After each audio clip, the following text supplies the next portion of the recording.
All right, so let's begin by kind of reestablishing where we are in this overall series. So this is the fourth of our Versal Adopter series. And in each one of these sessions, we've taken a particular topic and then tried to do a deep dive into that. So we've had four overall sessions. We started off looking at the Versal Gen 2 product, understanding what some of the significant enhancements were as opposed to Versal Gen 1, which most of us are familiar with. Then second session, we did a deep dive into the NOC, the network on chip, understanding um, the configuration, dynamic latency versus structural latency, assigning quality of service to each and every connection using the modular NOC configuration, which is a way that you can avoid having to use the IPI if you want to do things in your RTL code. And then in the third session, we took a deep dive into the AI engines. And the AI engines are always kind of their own fascinating discussion just because there's so much detail there, way more than we can really cover in the short period that we have. But we provided an introduction. We talked about the architecture, understand the data flow, how memory gets utilized, how you write the code, and basically your code is a function where your arguments are pointers. Because as you move data through the AI engine array, everything is memory access. You're either reading or writing to memory. But fortunately, you don't have to control that. That's handled by the firmware and the scheduling, the lock requests, the management, the synchronization is all handled by firmware. Now you could get involved more yourself using something called runtime parameters, but by default, all that happens for you. And you always want to think of the AI engines as a high speed vector processing resource. So you move data into the AI engine, you process it, and then you get those results back. And that data is typically moving in a north-south direction over an AXI streaming interface. So that was last time around. So what we're doing in our final session is looking at the details of the processing subsystem, the platform management controller, and then everything that relates to boot and configuration. So that's where we are today. Now, the slide deck that's in front of you right now, we went through this last week, but I want to just take a couple of slides out of this, not the entire section, but I want to take a couple of slides out of this because I want to reestablish some important concepts. Because when we get into the lab exercises and the demos that we're going to do today, it's just kind of important for us to understand what it is we're talking about in the larger scheme of things. So I am going to start this up.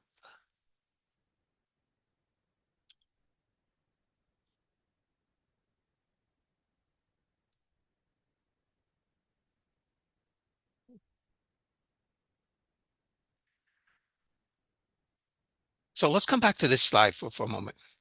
And a big part of what we want to do today is understand the details of the boot gen process. Because we had a couple of questions last week about maybe doing a multi-boot scenario or establishing a fallback.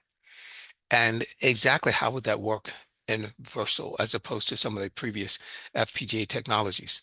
So we're going to take a specific look at that today, but it's worth reminding ourselves, if you look at this particular slide, exactly how things work in a Versal device. And this is different than the MPSoC, and it's way different than just a generic FPGA where all you have is the bit file itself. What you have with Versal is this concept of a PDI, programmable device image.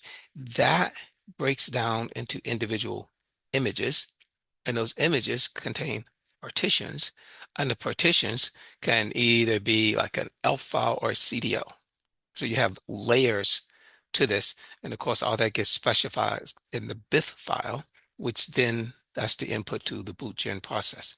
So ultimately, you're winding up with something that you can um, use to boot the device, and that um, boot location gets specified as part of your overall device configuration.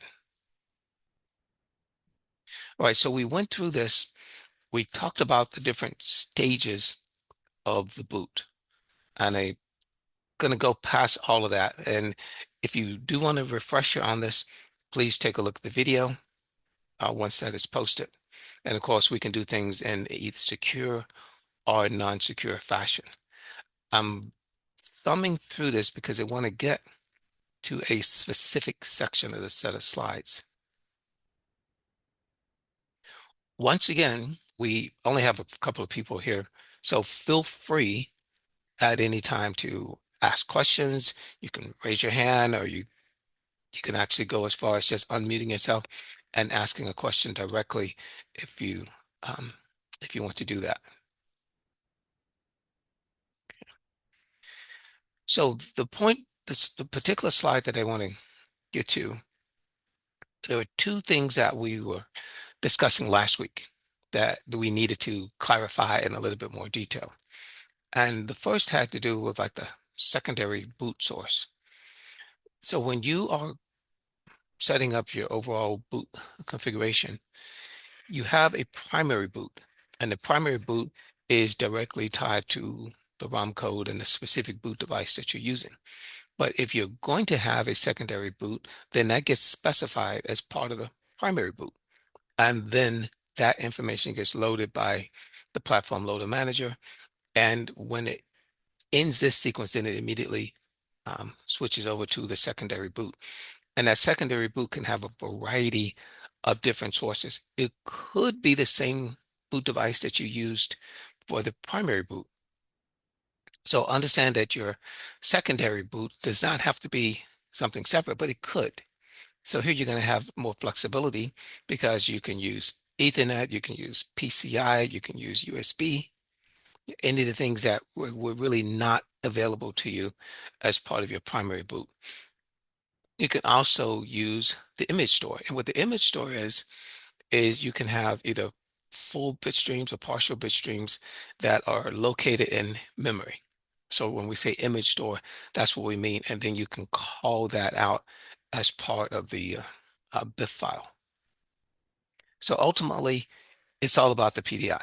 It's all about what goes into creating this programmable device image. And once again, this breaks down to um, individual images. Images become partitions. Partitions can either be CDOs or they can be ELF files. So this is the structure that we are ultimately building. And this is what the boot gen process creates for us. Now, we're going to spend a lot of time today talking about boot gen because not only is it the program that you need to use to actually generate a PDI, but the way that you run it can really vary quite a bit. There is a GUI that's in Vitus, but that is really a very, very limited subset of all of the things that you could do and all the things that you might need to do in terms of generating your own PDI. So we're going to look at that one as part of the lab, but understand that not only is it very, very limited, but it's capable of even outputting things that aren't correct. So I was reading some documentation on this, and it actually described the GUI version of this as not being quite complete at this time. And I think that's probably a pretty appropriate description because, again, not only is it limited in terms of what you can do, but you know, having something that actually will generate an error, that certainly doesn't help. And then I had to figure out, it was a syntactical issue, but nonetheless, you would expect the tool that's within the GUI to not do that. And it did. So we have a PDI. PDI starts off with the boot header. And this is the first thing that the ROM control unit is going to look for when it goes out to whatever the boot device is. It identifies and validates the boot header. Second thing then is the platform loader manager, which then this gets copied onto the PPU, the platform processing RAM, which is something within the device. And it executes from that resource. And as it's executing, it's basically coming back to the PDI and grabbing the next image, the next partition, the next CDL. And again, I want you to kind of understand that hierarchically, if you look at the BIF file, the BIF file consists of images. Images consist of partitions, and a given partition could be a CDO, which is a configuration data object. And if it's a CDO, then it's really commands for setting things up. And like configuring the NOC, configuring the NOC slave unit, the NOC master unit, the low power domain, the full power domain.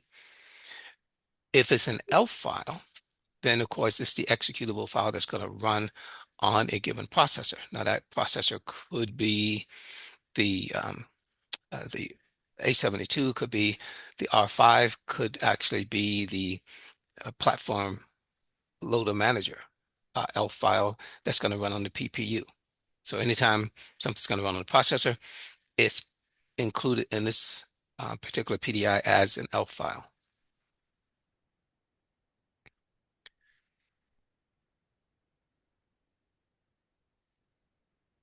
So you have different portions that ultimately program every aspect of the Versal device. The programmable logic, the processing subsystem, the AI engines, anything. And as you can imagine, just due to the platform level complexity, there is a ton of individual data and registers to be set and configuration to be had. So that's why you have so many of these CDOs. So CDO, again, list of commands, preload, pre-boot requirement for the overall system.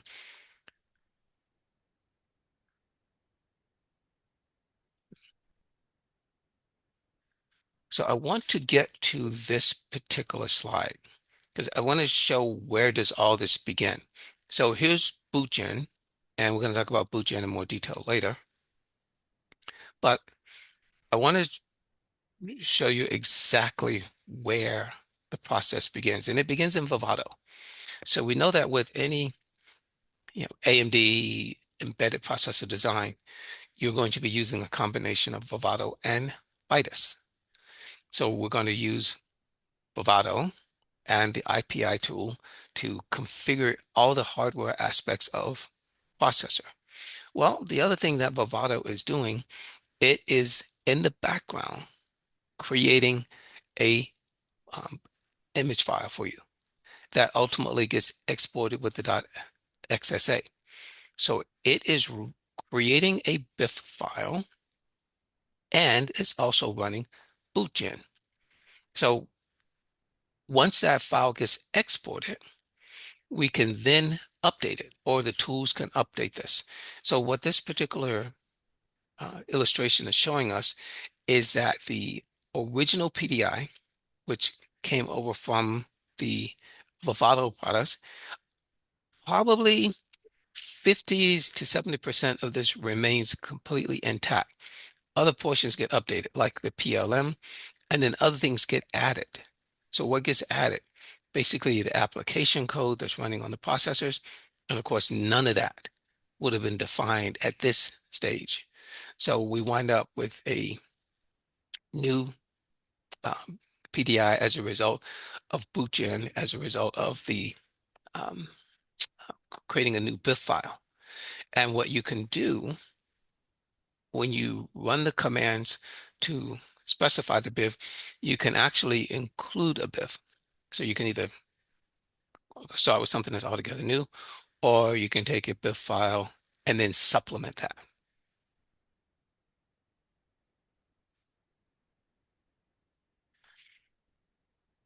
The last thing I want to show you before we get into the lab exercise is just some examples of a PDI file.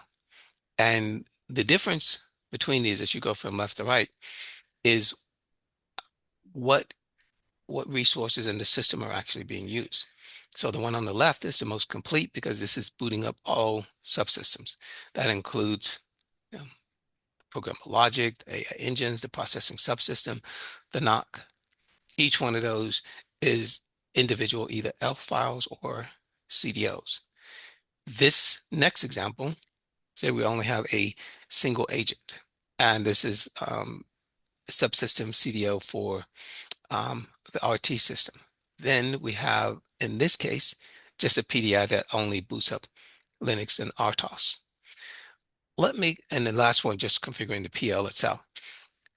By the way, let me come back. I want to make one more point while we're looking at this particular slide.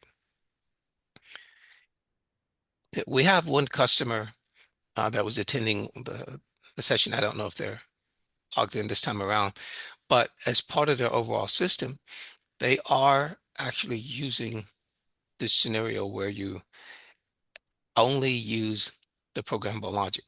So even though you're using the Versal platform, they're only using the programmable logic. Now, that's not the total system. The total system gets more complex and it takes advantage of the processing subsystem and the other resources. But as part of their overall system and design, they have some portion of control that's just being handled by a Versal device that only uses the programmable logic, which means that they are using the PDI that comes from Vivado. Like it never gets used, never gets extended or expanded in the Vitus tools. This can successfully boot that device. Okay. All right. Now let's get out of that. And before I go into the first lab demo that we do, let me take this opportunity to just entertain any questions, any anything that you want to discuss as maybe a follow-up to what you saw in the last presentation, anything that I've said thus far this morning that you want to clarify before we move forward.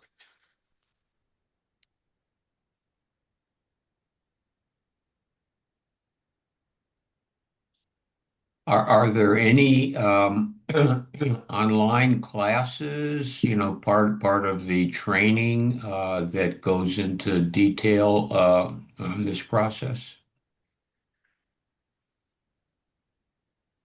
Not really. I mean, I really had to dig into the user guides to find the more detailed information Okay. here. Um, and being familiar with pretty much all of the classes that are available, the ones that come out of the customer education group, the ones that we are either presenting in person or they make part of their on-demand portfolio. Nothing really does a deep dive into this. You have to kind of do some separate research. The information is there, and I'm actually going to show you some of the resources. I'm going to show you the particular user guides and other resources that you might want to take advantage of if indeed you're trying to do a deeper understanding of this. So Okay. the short answer to your question is there's probably not a lot of formal classroom training on this, but it's all reasonably well documented in the user guides. Thank you. Okay, so there's a question. In case we're not using the RPU or CPUs for initial testing, to just boot the FPGA part, will only XSA file work? All right, so Michael, I'm trying to understand this. In case we're not using for the initial testing to just boot the FPGA part, well, in that case, you don't need the .xsa. You could actually just use the PDI that comes directly from Vivado. So that's what this particular slide is actually showing us is that we have a complete PDI. Um, and I say it's complete at this stage because we haven't gone to Vitis. We haven't done anything as far as developing applications for the processor or for the AI engines. This will contain everything that's happening in the programmable logic. So this would allow you to successfully boot the device. And of course, none of the processors are going to be active or visible or available to you. But if that's what you want, if that's what you're doing at this stage of testing, then yeah, then simply use the one that's shown here on the left. Okay. All right. Let me bring up the tools.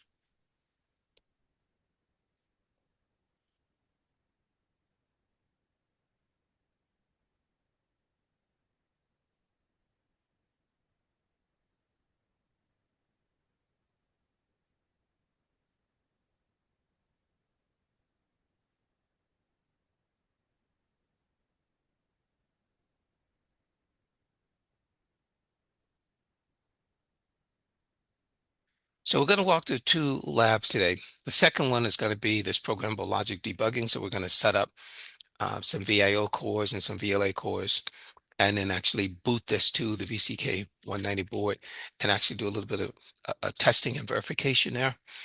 The first lab, however, is just going to introduce us to the basic boot and configuration process. So let me get to that.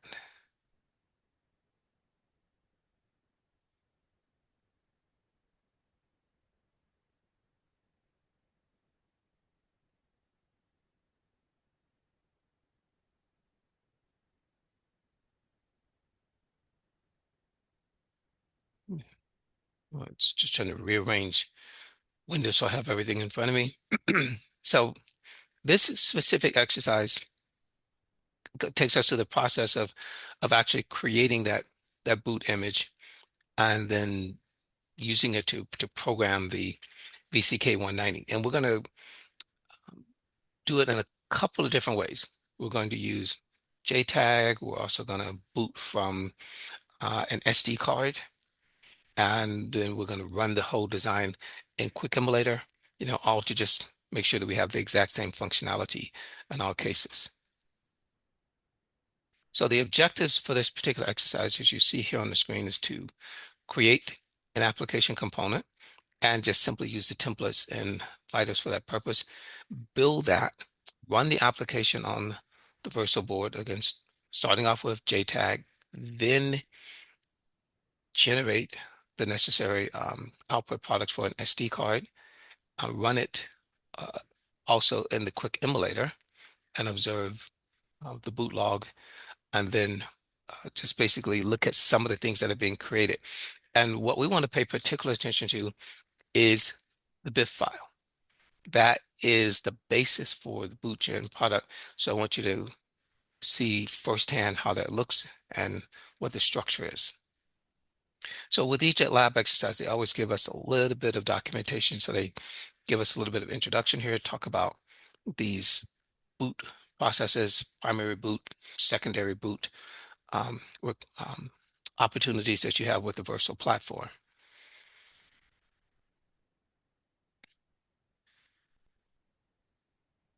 So we can go past all of that and drop down to the actual general flow of the lab. There's some other information here that is kind of specific to this environment. And when I say this environment, what you're seeing on your screen right now, this is a virtual machine. This is how we run all of the labs for custom education. And we do this specifically so that we can run the Linux versions of Vivado and Vidas. Linux version of Vivado doesn't really matter that much, but the Linux versions of Vidas is absolutely essential. You cannot do anything that deals with the AI engines if you're not running the Linux versions of the tool. You also cannot do anything that deals with hardware acceleration because that uses the XRT libraries. The XRT libraries are all based in um, Linux. So you have to be using that version of the tool. So that means that if you want to do any serious development, testing, analysis of your own, then you have to either be running the tools on a native Linux machine or something similar to what we do here, which is to use a virtual machine, which allows us to run Linux tools on an otherwise Windows host machine. So what you see here, where you see the AMD logo, this is me booting up the virtual machine. And on the left-hand side, I've got the programs that have been installed in this, which include both Vivado and Vidas. So the first thing they're going to have us do is create the application, um, build that, then boot this to the board using the JTAG mode, then generate the necessary files for the SD card, also boot again, then boot this into Quick Emulator, and then look at those output files. So look at some of the contents of those. So we get down into the first step of the lab, and we're going to begin by just invoking the Vitis tool.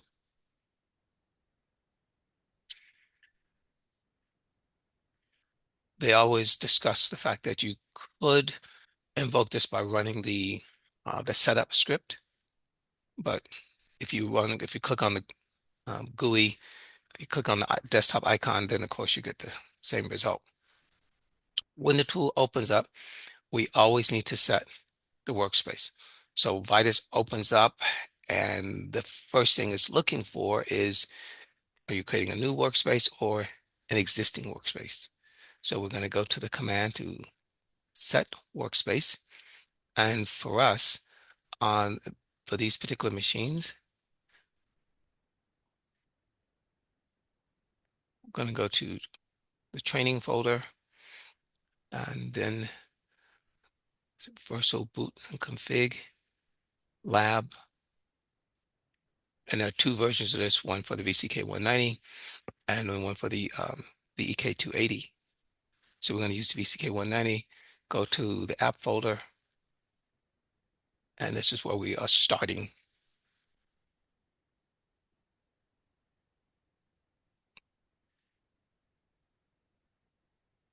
So you can see that we have nothing here. We don't have any components. We don't have anything to build. And that is abundantly clear because if you look at the left-hand side under the Vitis Explorer window, there's nothing there. So we're going to begin by creating an application component. And this is going to use basically a pre-built .xsa. That .xsa specifies what the domains are, what the particular platform is. And in this case, it's all based on VCK 190. So we're going to actually begin this by creating the platform itself, since everything that we do ultimately has to resolve on the platform. So in the lab documentation here where it says you will first create an application component, that's a typo. You actually create the platform first. So that's what the instructions are going to have us do. So we're going to go to File, New Component, and this is going to be a platform component.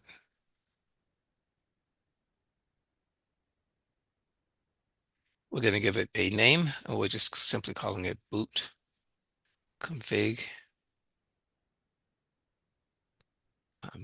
plat.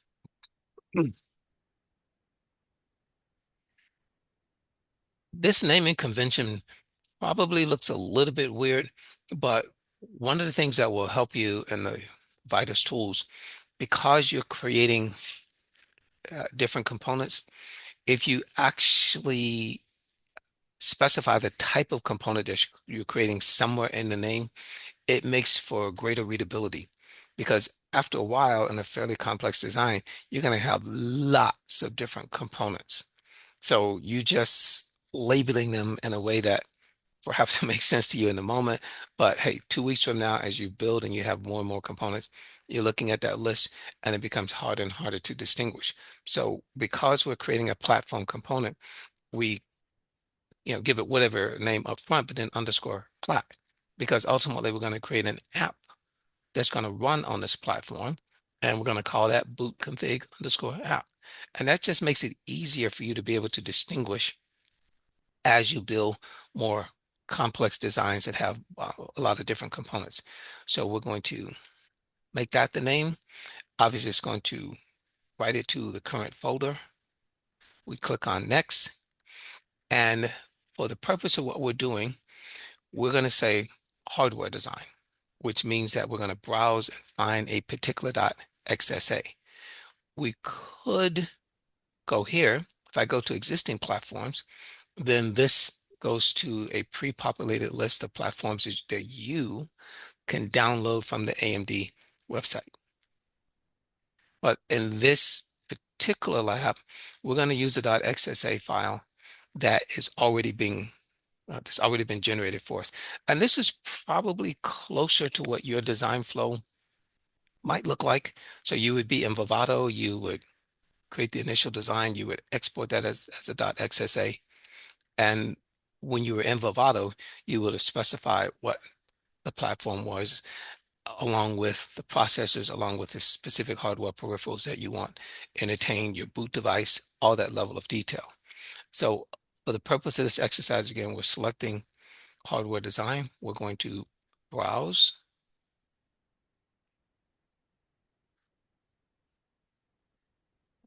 and we're going to go to the directory. So this is all under home for us, then training, then the config, lab, BCK 190, and there is the top level. So this is the design one wrapper.xsa. So this is what we're selecting. When you select the .xsa, remember that the .xsa is actually a big zip file. It has um, board support package information. It has a bit stream. If you've actually generated a bit stream when you're in Vivado, it's got all of your peripherals. And this is ultimately what's used by the tool, that information to build that first PDI. So if I were to expand the .xsa, if I were to actually unzip it, I would see that BIF file and that um, PDI as part of this larger .xsa. So I've selected that, click on next. When I do that, it now reads that data because this is the start of what I'm going to do in the Vitus tool. So we're looking at that handoff and that connection between Vivado on the front end, Vitus on the back end. So by reading the .xsa file, it figures out, okay, what domains have been created, what's been specified. So there's going to be an OS, there's going to be a processor, it's going to be a specific compiler, and we're leaving all these at the default. We have the choice of doing something different, but for this purpose of this exercise, we're leaving these at the default, and the code that we're going to write is going to run on the A72 processor. So I can click on next. Also, the compiler in this case is the GNU compiler.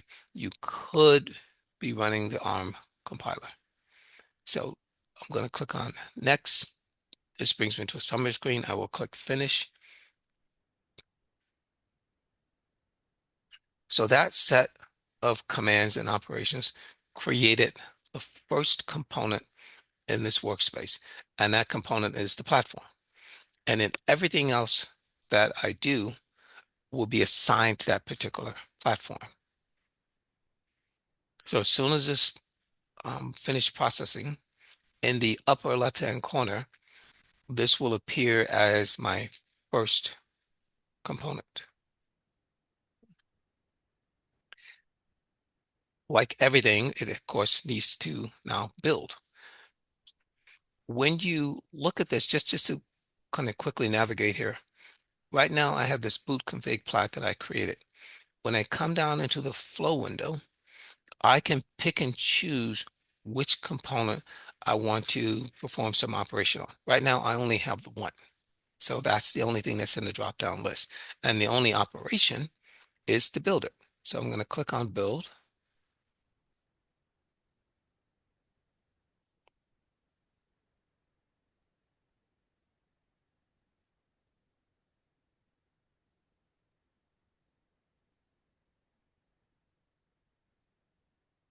Okay, so the build has completed. And now I'm going to create an application that runs on that particular platform. So I'm going to go back to the menu, File, New Component, and I'm going to actually, in this case, I'm not going to use the new component option and then select AI engine and then import a file. Instead, I'm going to use the examples. So I'm actually going to go to new examples. And this gives me just a list of multiple templates that I can use. And I can use this for the purpose of, learning, practicing, getting familiar with syntax. I can also use it as a starting point. I can take any one of these, particularly the ones that are like doing test or peripheral test or initialization, and I can use that as a starting point for work that I need to do for my own design. So notice how these are organized. I have AI engine example designs, but our code is not running on the AI engine. I have embedded software applications, I have system design examples, and we are running basically the hello world, not not free RTOS, but just the generic hello world. When I select that, this gives me the basic information about these. These are the processors that they could run on. And I now say create application component from this template. So it's just a nice, convenient way for me to get started. They want me to label this, and following that same naming convention that we looked at before, we're going to call this boot config. So you can imagine like boot config is sort of our overall project, but now we're building an app. So I'm going to have two components when this completes, and it's going to be very easy to distinguish that one is the app, one is the platform. Click on next, and I specify exactly which platform. And I have the one that I created. So I select that, then go to next. This brings me to the screen where I could create an additional domain, but I'm already intending to run this on the um, A72 using standalone OS here. So I don't need anything new. So I just basically select the one.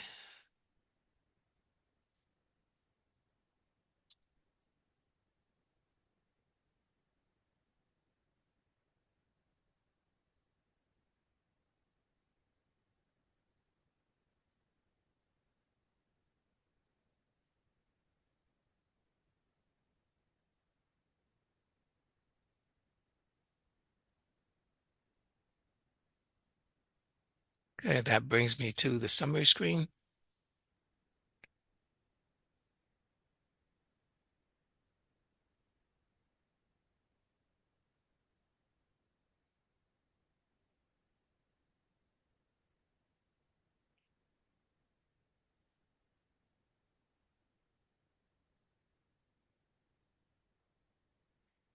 All right, so in my workspace, I now have two components.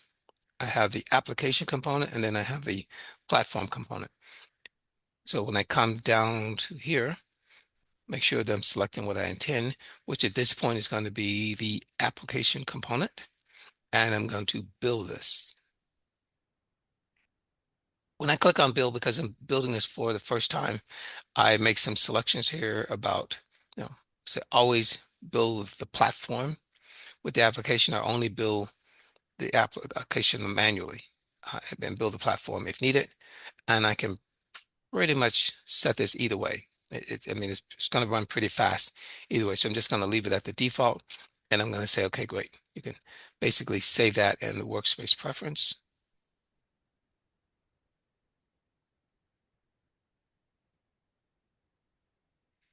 Okay, and we are finished.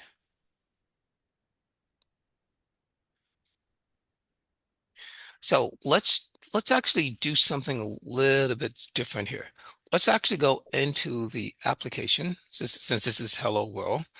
I always think that if I'm going to run Hello World, then I want to know that it's actually um, my specific Hello World. So I'm going to go under sources, go to the actual code that's being run. And I like to just modify this. I want to have a message that's more specific and lets me know that things are actually working and that this isn't like stored somewhere in cache. So I'm going to say, hello world,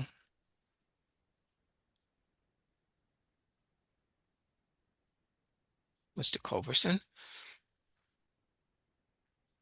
I will say that.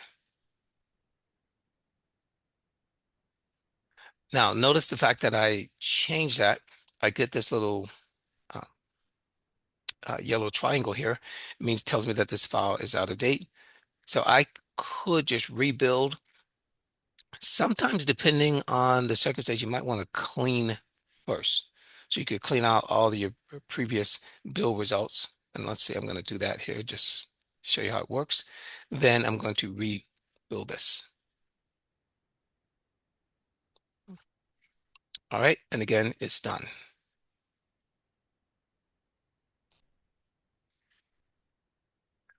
So now we are going to boot this to the VCK 190 using the JTAG interface. So if you're familiar with the VCK 190, got a couple of different settings in here. First of all, you have um, an SD card that is actually running a MPSoC device that controls the board itself, and that's on the underside, and that actually ships with it. So when you buy a VCK 190, that comes with it, and then you can update it anytime you want from the AMD website. When it comes to the actual device configuration, then you're either choosing, you know, whatever mode you want, JTAG, SD card, and we are starting with the JTAG interface. So we are going to select the pins on the board based on the exact configuration that we want. Okay. So they tell us to basically bring up the board, and we've already got this connected to the computer. It's already and we just need to basically set the switches.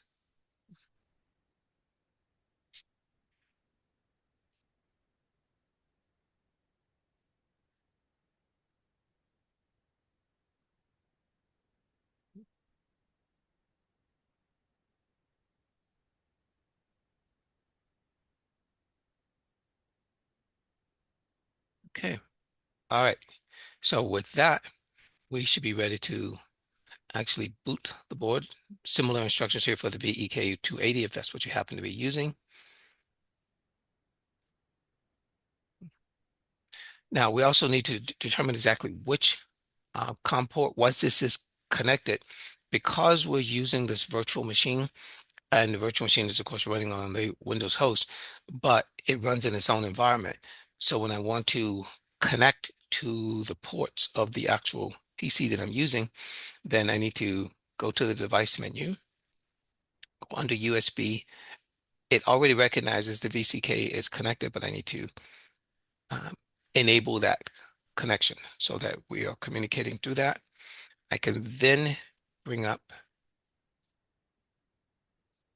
serial port later, and I'm going to create a new configuration here.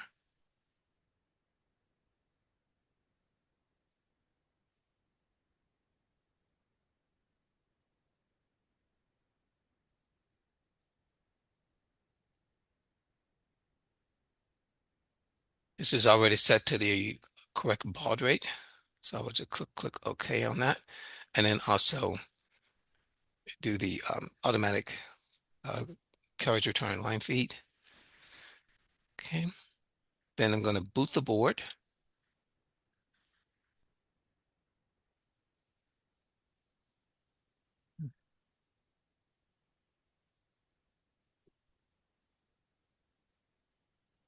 Okay. And we've already launched the serial emulator, so we can actually see the operation.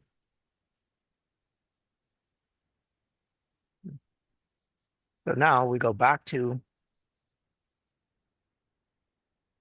this device and we actually run the application.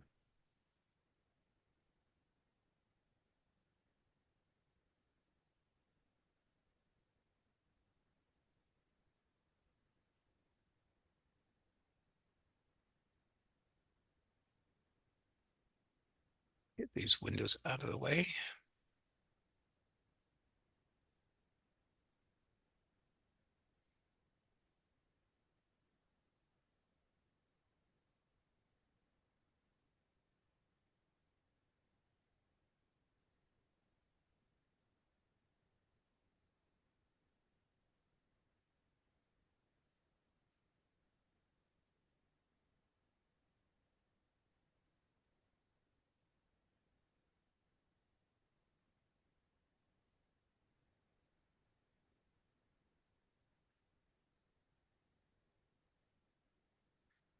All right, so there's a message, hello world, Mr. Culverson, and beneath that, one more print statement that says successfully ran hello world application.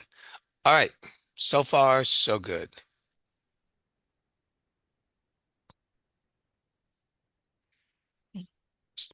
So now we can power down the board and we can move to the next part of the lab, which is to actually boot the application using SD card. So to do that, let me close this terminal window, and I'm going to go now to the option to create the boot image.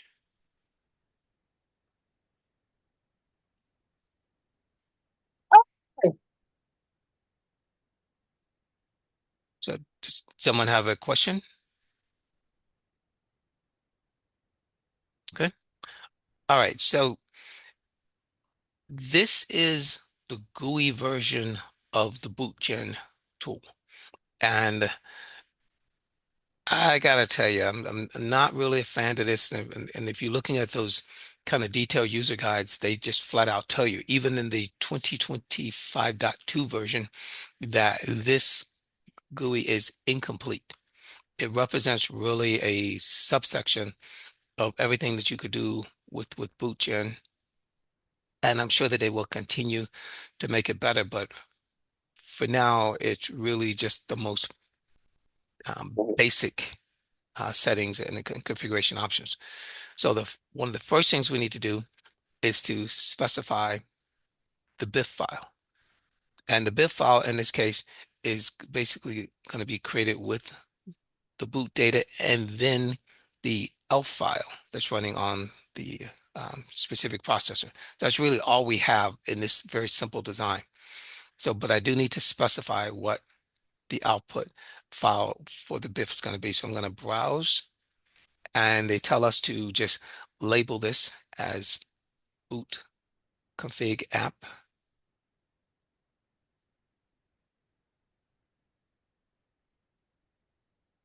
app.bif, and just let it write it to the default folder where it wants to write it. And basically it's going to put it under the app folder, which is the current workspace. So click on save for that. Then the output image itself, I need to identify that. And this is just going to be called boot.bin. So I will browse, give this a name. And once this is created, this is ultimately what I will copy to the SD card and then use this to boot the device. So save.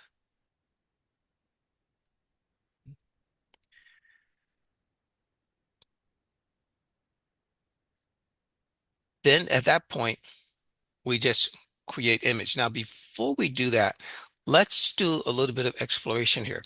Because when I say create image, this is basically executing the bootgen program. So the BIF file is being created by the tool. And notice the option here, basically create a new BIF file. So we specify what that name is going to be. We do have the ability to import an existing BIF file. So you could basically augment that. You can supplement that with additional information and then run bootgen to create a new bin file or a new PDI file. There are other options here, like authentication, boot, config, boot device, encryption, authentication, and I'm really kind of somewhat puzzled by the fact that this is as incomplete as it is. So for instance, let's say if I go under boot device, and if I were to specify that this is going to be a secondary boot device, okay, so then I can pick and choose. So let's say I want it to be MMC. Then the only thing it's really asking me for here is an address. And I could input an address here. So I could actually tell it, like, let's say for this example, yeah, And typically, if you are going to like do a multi-boot type thing, then you want to set this at the specific address that you intend to have the secondary boot device loaded from. The problem with this is that if you're using the GUI version, it will actually create an error because when it goes to generate the actual PDI file, this is not formatted correctly. Syntactically, it doesn't do what it's supposed to do. So I'm going to get rid of this because I don't want to have it error out on me. One of the questions that was asked last week was also about Ethernet. Well, what if you want that secondary boot device to actually come over Ethernet? If I select Ethernet here, again, it's only prompting me for an address. So I would just put in the IP address for whatever this Ethernet connection is. But I think there should be more detail associated with this. So again, I'm just going to go back to none. And the takeaway from this and the point that I'm trying to make here is that if you have the most basic situation, then you can probably use this GUI. But if you need to do anything more specific, then you really are going to have to use the command line. If you're trying to take advantage of the much broader set of features that you can do with the bootgen command, then you're going to need to use the command line. And we're going to look at some examples of that. When I get to the user guide, it'll actually walk us through a couple of examples and we can see the format for the BIF and how it breaks down into individual images and partitions and all that kind of stuff. So big takeaway here is, yeah, this is here, but probably don't really want to use this. It works fine for what we're doing in this example because we only have basically the boot image to be done and then the ELF file. So I'm going to say create image,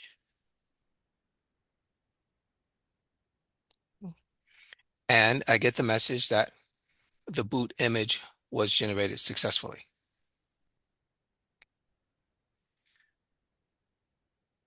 So what does that mean exactly? Like what actually got created as a result of this?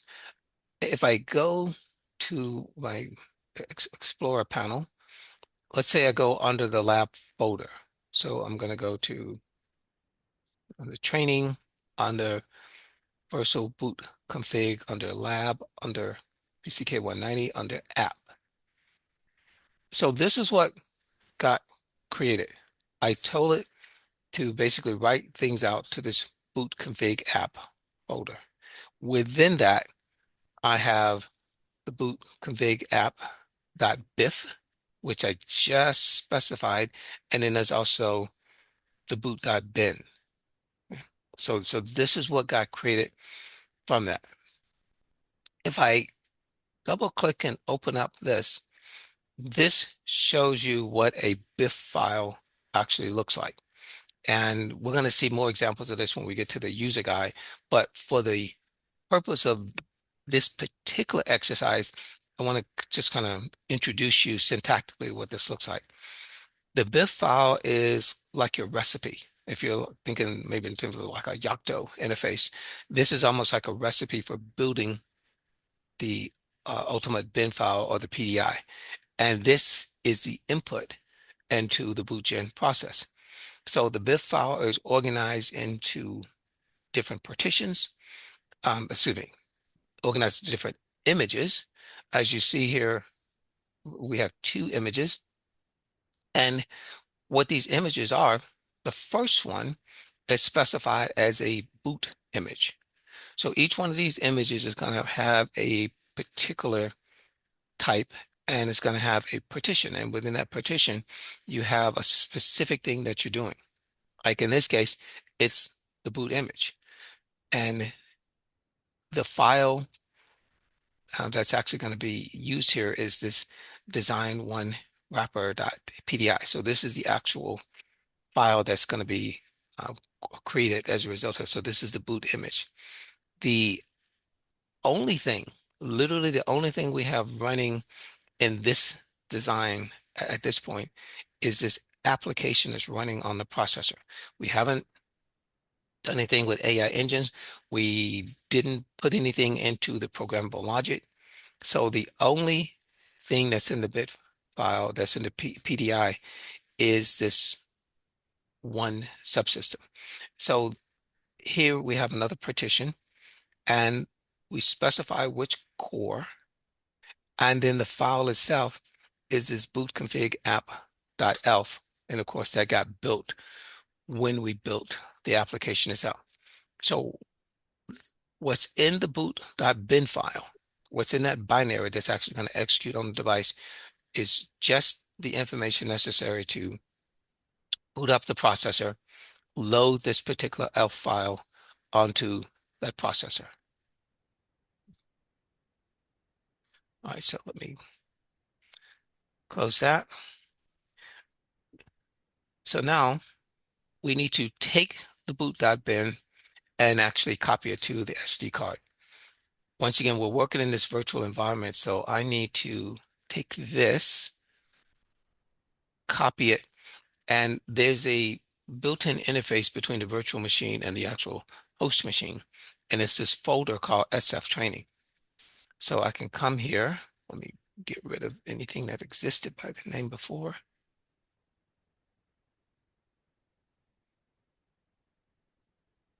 So when I copy it to this SF folder, that makes it visible on the host machine.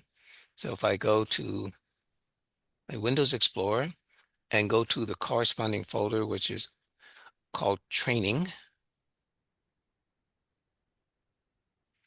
this is how we actually pass information between the host machine and the virtual machine. So you'll see here there is this boot.bin file that we just created. Okay. So now I am going to copy this to the SD card.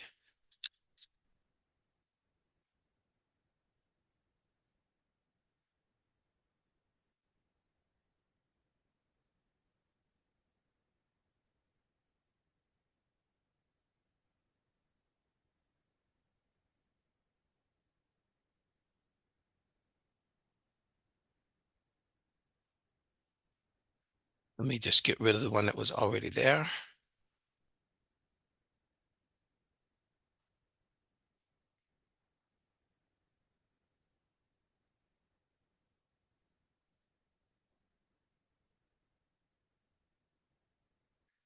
And now copy the one from the training folder to SD card.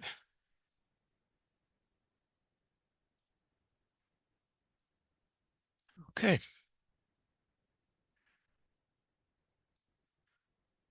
Now I can remove this or just eject it.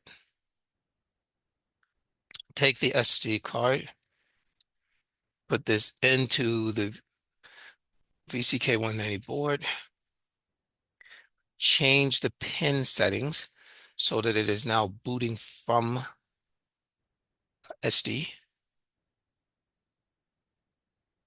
Get back to, yeah, let me set up a new terminal window.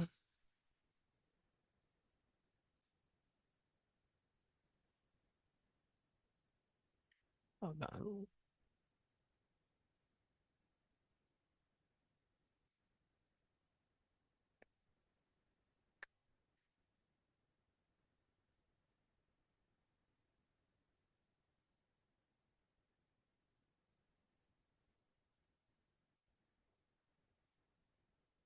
I think I'm going to set this for USB 3. That's what seemed to work the last time.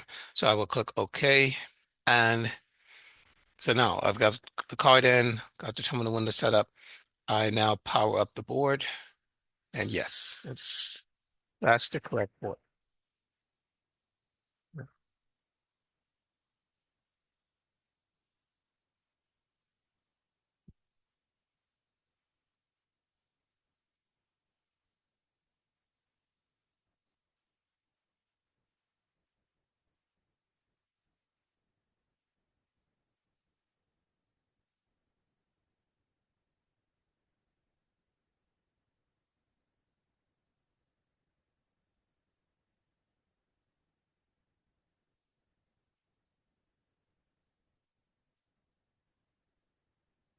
Okay, so in the interest of managing expectations, notice here they say this note. Sometimes the output printed in the terminal is lost in the boot log. If you cannot actually see the output as expected, you might want to go back and change the code itself and just basically add a while loop so that it will continually print the message. So I'm expecting that to happen because that's what happened before. This actually got to the end of the boot process. I never saw my message. And even when I went back and changed the code, I still did not see it. I could see that message if I did the JTAG interface. I could see that message if I ran it in Quick Emulator, but I still did not see it here. So we know that it successfully booted, but in terms of running the application, um, and me being able to see that, that just did not happen. So this is actually still going to go through a couple of more stages here before it's completely done. But I don't expect to actually see my message print out here, and that seems to be an issue that they've already kind of identified. And although they give us a what should be a workaround for it, the workaround itself did not work as intended. So ultimately, we're going to move to the next part where we're going to basically boot this and now run it on Quick Emulator. So Quick Emulator is a tool that Xilinx AMD uses quite a bit, and this allows you to basically take any application code that's running on the processor and be able to run it in this emulation environment. So you don't need a board. You don't need to do all this download. And for really quick, very convenient, very effective debug, this is priceless. This lets you see the code running exactly as it would execute on the processor. And anytime you're doing like Versal system level stuff where you have a combination of the AI engine, you've got things in the programmable logic, and you've got, of course, code running on the processor, that hardware emulation uses the Quick Emulator tool. The problem is that it is still, for whatever reason, not directly supported in Vitis. So you kind of get the sense here that, okay, they're always changing and updating Vitis, but this is very much a work in progress. So from one release to the next, things get added. They fix certain things, but there are some kind of baseline features like, okay, when is this going to be fully supported? And I think Quick Emulator is one of those. So what we're going to do is there is a script, and the first thing we're going to do is just basically execute that script. So this is basically configuring Quick Emulator to run. So I can basically just bring up a terminal window. So let me shut this down for a moment. Gonna bring up a terminal and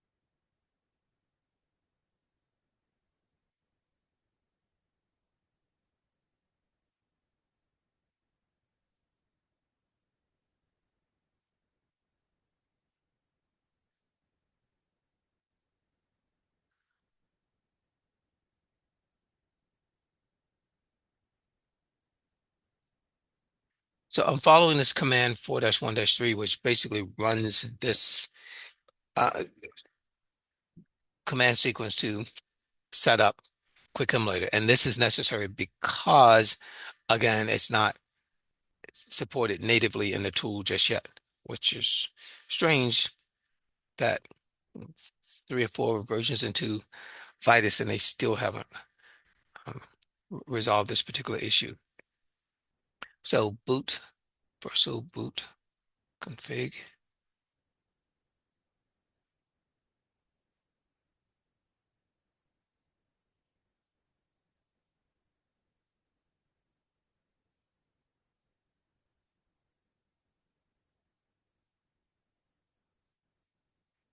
and we tell it specifically which processor is going to be running.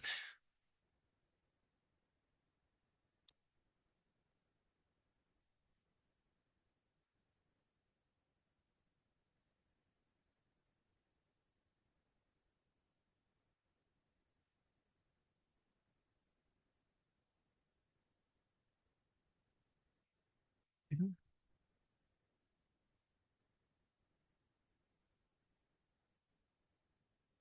There's one more layer of hierarchy to this, which is not shown in the instructions because technically it was. I just didn't read it close enough. So I need to go into this folder,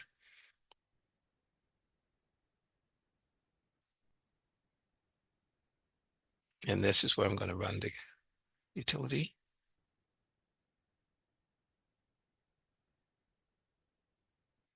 So it echoes the particular processor. All right, and so we can see there that it ran the code, output the message, and then the second print statement. All right, and then the last thing they wanted us to do as part of this exercise was again just review the generated boot components, and we did that already. We took a look at that BIF file. So we're going to take a break right now. We're going to come back, and I want to go into some of the documentation because the question was asked, like, well, okay, when I want to do this on my own, where do I go to get this detailed information? And as was acknowledged, really not a lot of direct training on this. So when we come back, we want to talk about the specific resources. And as part of those resources, we're going to walk through some more examples of running bootgen, talk about the different command options, look at different scenarios of a bit file. And as part of that, we're going to talk about handling things like the multi-boot situation. All right, so it is 9:15. We will be back here in 10 minutes from now. So that will be 25 past the hour, and we will pick up on the discussion at that point. All right, please enjoy your break. See you back here in 10 minutes.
There is no audio right now. We are on break. We're on break to 25 past the hour.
Okay, it is 25 past the hour and we are back. So the question was asked earlier, like, where do you go to get the kind of detailed information you need? And there are probably two user guides that would be the most beneficial to you if you're doing a Versal device. The first one is the user guide 1304, which is the Versal uh, Adaptive SLC Software Developers Guide. There is a section here on boot and configuration, talks about the boot process, talks about setting up fallback and multi-boot mode. And we're going to get into that in a little bit more detail.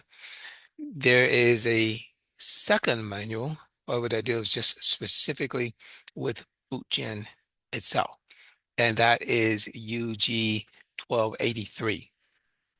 So I want to kind of start here with 1283, and they have, in addition to all the just general documentation, they talk about using the BootGen GUI as well as using the command line and being able to um, indicate specific commands. So let's go into the section where it says using the GUI.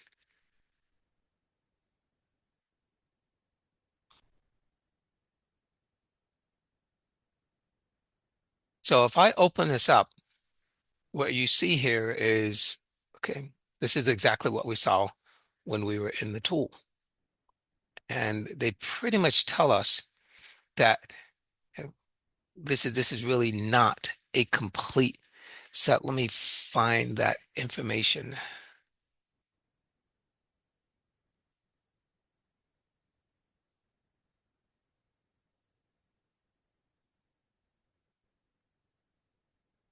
So part of what they say here is that if you launch the BootGen GUI from Verso from the Flow Navigator, which is what we did when we were in the lab, this basically opens up with, default values pre-selected. And because this information is like scattered across sometimes different files, like you're reading one reference and then it links to a different reference or to a different user guide. Again, I want to underscore the point that unless you have a really, really basic design, then you may or may not be able to use this, because anything of any level of complexity, you're going to wind up needing to use the command line options. But you can start here. It's certainly worth seeing for your particular design and where you are in the overall development process if you can take advantage of this. So the menus were, again, specify what the BIF file is, and then um, tell it what the output is going to be, and that could either be a bin file or it could be a PDI file. Specify all these other parameters, and then that once you hit the create image, which is running the actual BootGen utility, then you get the necessary output files. So let's go under the command references.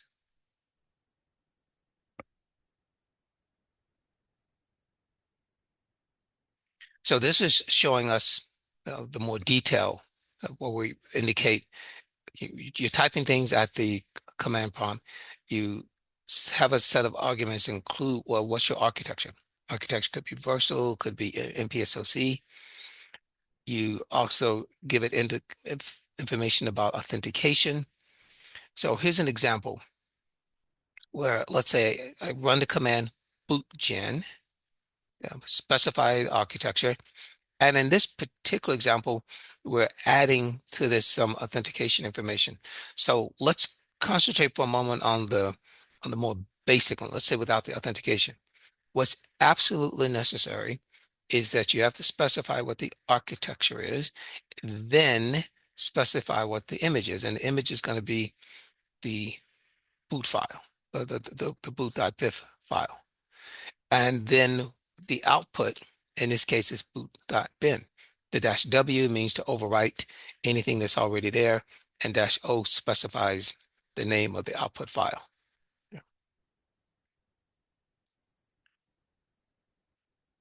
If I come back into this tool, let's actually run that. So let's go to the, because right now we actually have everything that we need to be able to generate this on our own, to be able to type in the commands. And by that, I mean, we have the BIF file. And anytime you run a bootgen, you basically are using the BIF file as your input. So if I go under training, under this particular project, to lab, BCK 190 to app. This boot config app.bif in this particular location is what I need to be able to run the bootgen utility on its own. So to do that, I can go to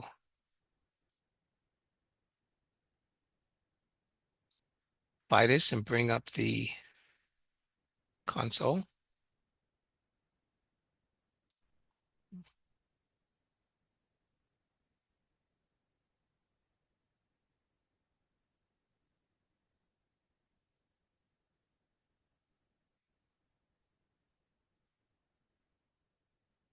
And the, the specific command that I would issue, if we just follow this example, I need to go bootgen, specify the architecture, specify the location that I want, and specify the image file. So let me come back here and just type all this in. So I'm going to be running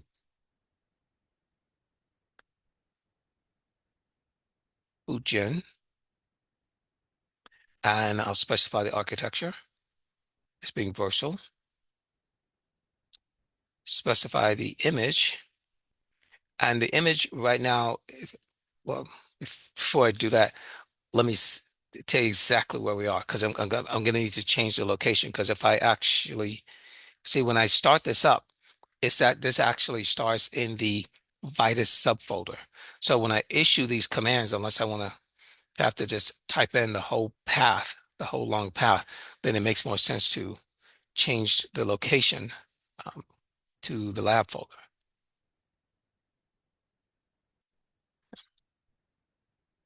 So,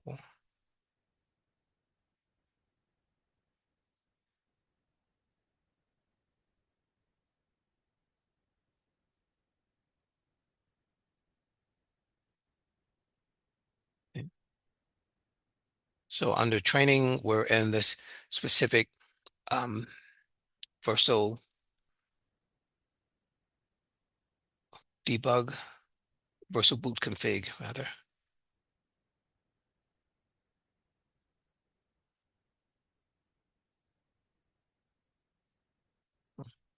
And you can see within that, there is the lab folder. And within that, there is, we specify which board we're using. That's part of the path. Yeah. And underneath this, there is the app folder. So this was our workspace. So now that I'm there, I can then type whatever commands I need, because you see that the boot config app folder is at this level. So now I can go back to typing the command. And if I go into that folder, then the actual BIF file is there. So the boot config app.bif is in the folder boot config app. So now let me type this command. So bootgen, specify that the architecture is Versal,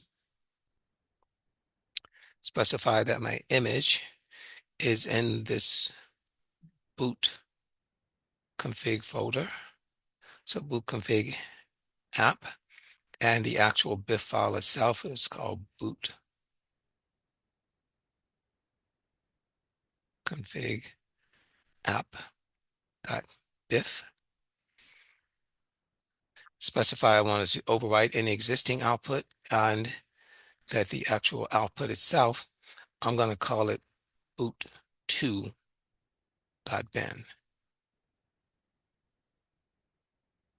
Okay.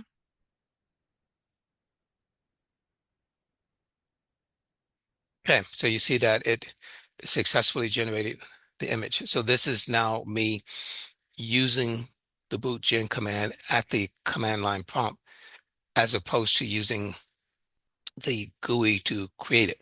And for this particular example, there's no difference. There's no benefit, but there's a lot more things that you can do at the command line, a lot more detail, a lot more specificity, a lot more options because they simply are not supported in the GUI just yet. So for your design, for your situation, yeah, absolutely start with the GUI if that works for you. Great. It makes life a little bit simpler. But when you need to do something more complex, then bring up this console and type the command messages. Now let's get back to our documentation. So these are the different switches and options. Here, basically, you can do things like um, do field commands, generate hashes, generate keys. If there's help, there's obviously specifying the output file. You can create overlay CDOs. You can do padding. You can process the bit stream. You can read. I mean, all kind of things here. So if you're like a power user, if you just simply have a more complex situation where you need to uh, have that much more detail in your PDI, then this is the way you need to accomplish it. Because all the things you see here on the left-hand side, probably 80% of that is not in the GUI. Okay. All right, so with that, I want to get down to some examples. So I'm going to come back over to this documentation.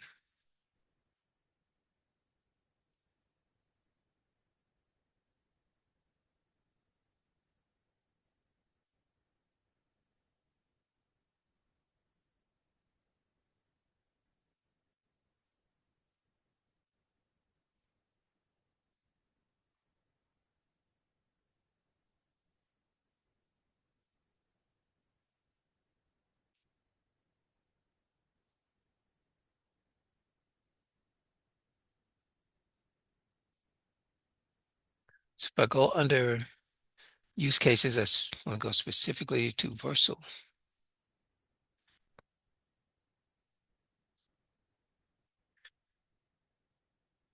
So here's an example of a BIF for a Versal device.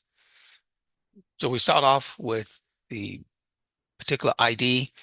And if, by the way, if you decide to do this manually, if you want to supplement this, then you need to pay very, very close attention to these IDs because they have to match. This is broken up into different images.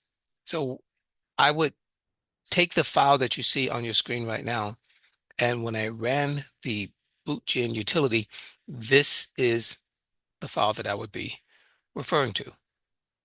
And within this, there's all the information that's necessary to boot the overall Versal platform.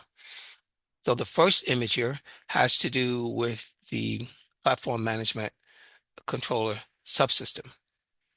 So this is a partition, and this particular partition has an ELF file. So this is the platform loader manager ELF file.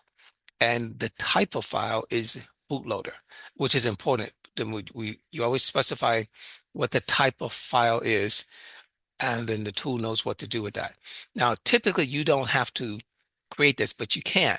You can actually, um, if you're in the GUI, it's going to list for you everything that has been created thus far. A lot of that information comes from the .xsa file, and you select what then becomes part of the BIF file. And then when you use bootgen, then that all becomes part of the actual PDI itself. So here's another partition. Notice how this is one image that has two partitions. This one is a bootloader. So this is the platform loader manager, which is going to run on the triple redundant microblaze processors in the platform processing unit. Once it gets copied into that on-chip RAM, then the second part of this is the PMC data itself. And in this case, it's being caused to load into a specific location. So that's an additional argument. And the file for this is the PMC data.cdo. So how would that get created? Like, are you responsible for creating a CDO? No, no. Thank goodness that you're not, because that would just be you managing a bunch of headaches and creating a lot of things that won't successfully boot. The CDOs are generated starting in Vivado.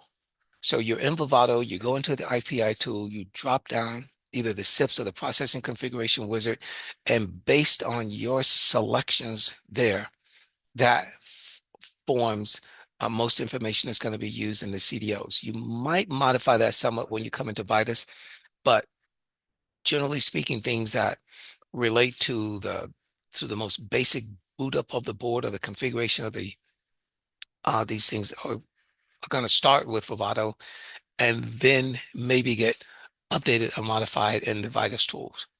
So that's one image in this overall BIF file. There is another image beneath that, and this one is specific to the low power domain. So we see here the name is low power domain. Again, has an ID. This one also contains two partitions. The first one is the CDO for the low power domain. And then you have an actual ELF file that's for the processor service manager. So that is also a triple redundant release processor that does the low level management and power management for the individual processors. So that's an ELF file that runs on that microblaze processor. And then you have the configuration data, all the different registers that need to be set as part of this CDO. The next image you see here is for the programmable logic. And the CFI means it's a configuration frame index. It also has an ID. Within that partition, there are two CDOs that are necessary to successfully program the programmable logic. The first one is called this R CDO, and that mainly has configuration frame data. And what I mean by configuration frame is that whenever you are configuring the programmable logic, that data gets written in frames. I mean, the entire programmable logic array is just like one big memory map architecture. So you're writing in frames of data that write into the configuration memory cells. This forms your lookup table contents, your connections, anything that's going into the RAM as an initial standpoint are all going to be in those configuration frames. So that's what's in the RCDO. The next one beneath that is the system.r NPI. So NPI is the native programming interface. This includes the NOC. So for the NOC, you've got masters, NOC masters, NOC slaves, NOC packet switches. You have interbridge, inter-die bridge when you have a like a SST device. You also have as part of this NPI other features like DDR, like the MMCMs. There's a lot of just kind of system level peripherals that get set up from this. So these two together constitute everything that's necessary for the programmable logic. And remember that part of the NOC actually runs through the programmable logic. It doesn't use programmable logic, but the vertical channels run directly through the programmable logic. Then there's another image in this particular example. This one is for the full power domain. And this one, there's a single partition. That partition is a CDO. And this is the configuration data object for the full power domain. So this is created initially in Vivado and then just updated as necessary. Now I'm going to drop down just a couple of more examples here. I want to go to the one at the bottom because this this one actually has more, and they also changed the syntax just a little bit. And this is intended to make it maybe somewhat more readable, somewhat more brief. Let me kind of point out to you what's different. If we come back up here to the example that we just walked through, you can see this hierarchical structure between the image and the partitions. And within a given partition, you may have a CDO, you may have an ELF file, and we identify the type. But each partition is individually called out. In the example that we're going to go through right now, which is bringing in information for the platform management controller, the programmable logic, MPI, uh, as well as ELF files. And I think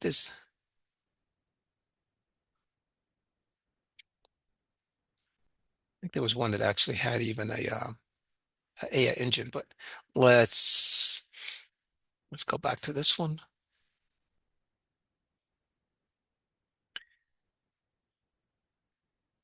So the BIF has a name. Again, you have the ID code, you have the extended ID code, and then the ID for this particular file. This is broken up into different images as well. And this is where they're using this somewhat more abbreviated syntax. So what you see here is the image still consists of different partitions. So for this partition, the name is the PMC subsystem. And within it, I have two partitions. And the partitions are not individually labeled as partitions. Instead, they're just grouped together within this image. But you could look at this and you could look at this, and these would be individual partitions. Each one has an ID. The type is specified. If it's a bootloader, then that means that the tool treats it as such, actually, that the platform loader manager um, recognizes that, or I should say that the ROM code recognizes that this is a bootloader and therefore loads it into the PPU RAM. You might also have a bootloader that is a secondary bootloader, in which case that would then be loaded into the um, memory and activated if it's something different than the what was already being used for the primary. So in this particular example, I have two um, two partitions. I mean, I have one partition, excuse me, actually they are two separate partitions. One partition is an L file, one partition is a CDL. Then I have the low power domain here. Again, I have a CDO for configuring it. I have an ELF file to basically run firmware for the processors. This is running on the microblaze processors. I have the PLCFI. So I have those two. I have the RCDO and RMPI. I also have the full power domain. And at the bottom of here, I also have one for the APU subsystem.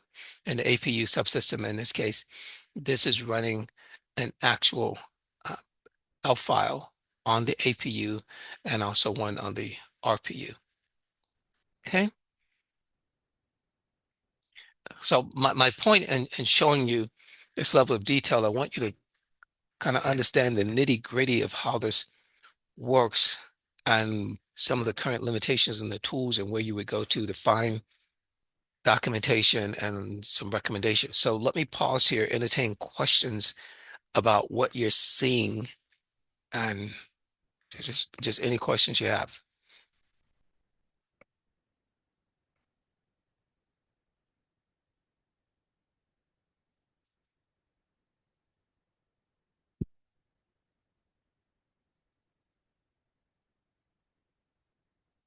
Okay.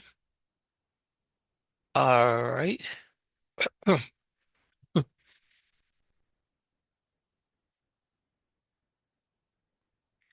So that then carries us over into um, something that again was asked during the last session is how do you handle like the multi-boot situation? And let me start by um, discussing what is meant by multi-boot and what is also meant by fallback. So when you create images to be able to program the device, you can and you should have some kind of a fallback, some kind of a golden image specified so that if something is corrupted in the field, then that one could be used to successfully boot the device. The idea of multi-boot is similar to fallback, but we use multi-boot in the unique situation where you want to be able to change the boot file at some point. You want to be able to change either the bit file that's being used to program the FPGA or the image file that's being used to program the Versal platform.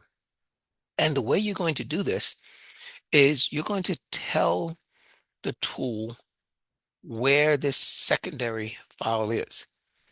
And it needs to be specified so that the tool can go to that file, use it. But what if it's corrupted? What if that doesn't work? Then it needs some fallback. So the way that this used to work, let's say if you go back to the non-platform devices. So this is before Zinc 7000, MPSoC, and Versal, where all you had was just the bit file. And that was the only thing that was being loaded. So if you were doing a multi-boot in those devices, so think 7 series, non-Zinc 7 series, Spartan, um, Vertex 5, Vertex 6, any of the previous families where it's just the bit file. If you were going to do a multi-boot, then you would make it part of the bit stream itself. So you would actually specify in the bit stream that you are using the multi-boot, and it basically becomes a property. You issue a tickle command, and that tickle command adds this multi-boot information into the primary bit stream. When the device boots up, it starts with that primary bit stream. So it has to. This is the way the firmware works.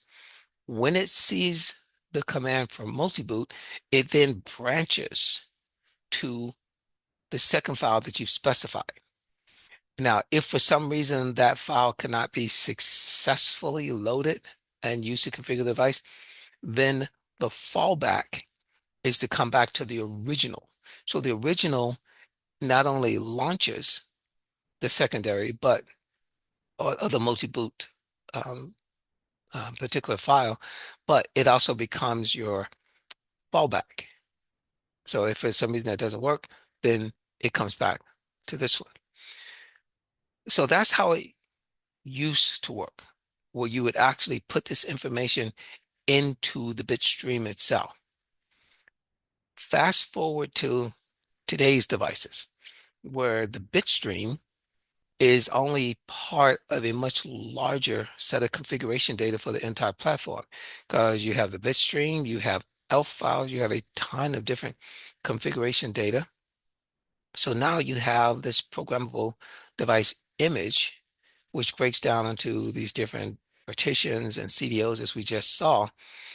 So how would you manage the multi-boot in this situation? This is going to be a combination of the PLM, the Platform Loader Manager, and the boot ROM. And it's intended to work pretty much the same way that it did before, in that you have an initial boot device that's identified, and you have something called the multi-boot register. And the multi-boot register is part of the Platform Loader Manager. And one of the things about the newer devices is that you can actually update that. So you can, at some point, write a command to update the multi-boot register, and you're going to have these different images now. And you're not doing this just for like the bit stream that's going to go into the programmable logic. You are doing this for an entire PDI, which will configure the overall platform. You could make it more granular if you want to, but by default, you actually are specifying an entire PDI.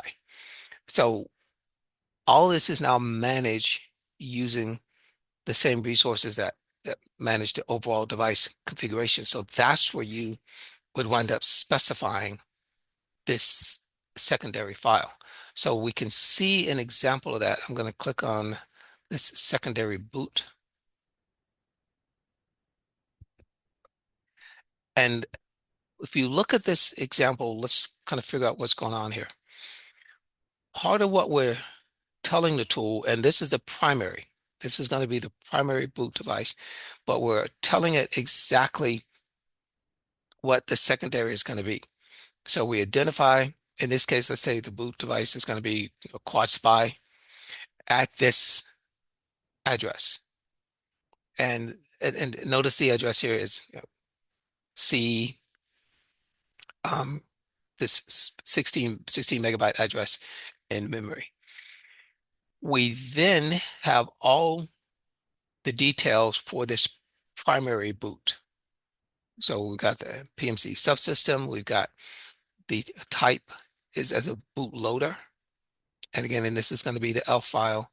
And basically reading from this location, here's the data CDO, and then other information like, for instance, the low power domain. So what I need to do to make this work is I need to create two separate files.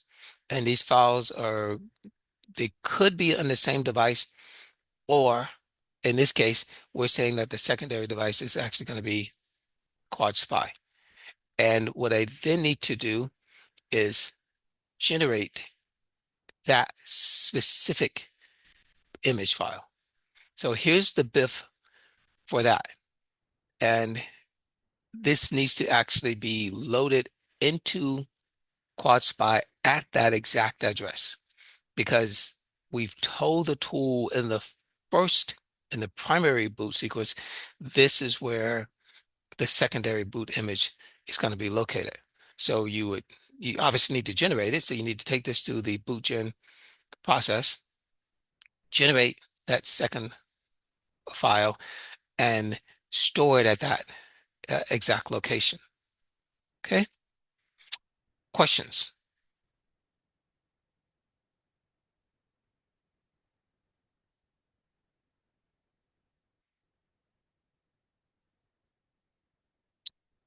Hey.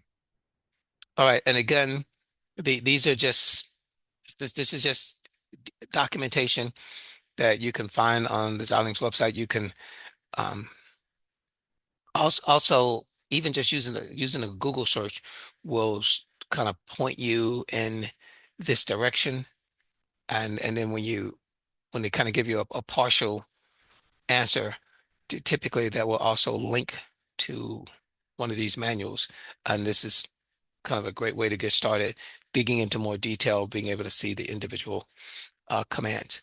So right now we're coming up on 10 a.m. and we're going to run to about 11 o'clock today. So what we're going to do for the last portion of our session is we're going to walk through another lab. And in this lab, we're going to do some debug for the programmable logic. We're going to once again boot to the VCK190 board, but we're going to start by adding in some debug cores, the VIO, as well as a um, Vivado logic analyzer core. And we're going to use this to um, debug aspects of the programmable logic. So that's what we're going to start with when we get back, and we will be back here in 11 minutes from now. So that will be 10 past the hour. So 10:10 my time. And we'll walk through this lab exercise and again give you the opportunity to follow along, ask questions.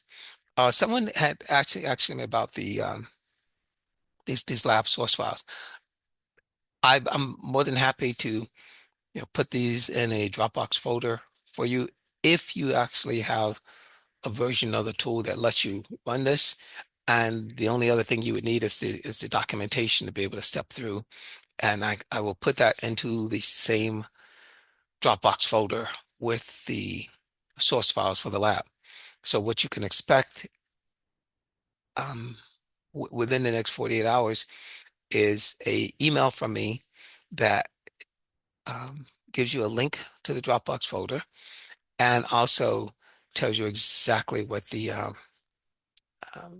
YouTube link is. And actually, as far as that goes, we could just actually go there right now. If I go to the window, go to a bookmark. This is a YouTube channel. So it's basically youtube.com at L Eric Culverson. This is where I post the videos. So the video that we're creating right now will be posted here along with the one from the original session on Thursday. So you can just note and bookmark this particular URL. And again, today is Tuesday. I'm teaching another class, which you may not be interested in on Thursday. It has to do with the HLS design flow. If you're interested in that, please go to the Duelist website and sign up for that. But before I start that class on Tuesday morning, I will make sure that the video for today and the previous session are uploaded to this particular site. All right. So your break time has been diminished. You now have 9 minutes. So we'll be back here at 10 minutes past the hour and we'll get started with the next lab. Please enjoy your break. See you then.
Okay, it is almost 10 after. This is 11 after. I'm like, oh my goodness, I'm a whole minute late.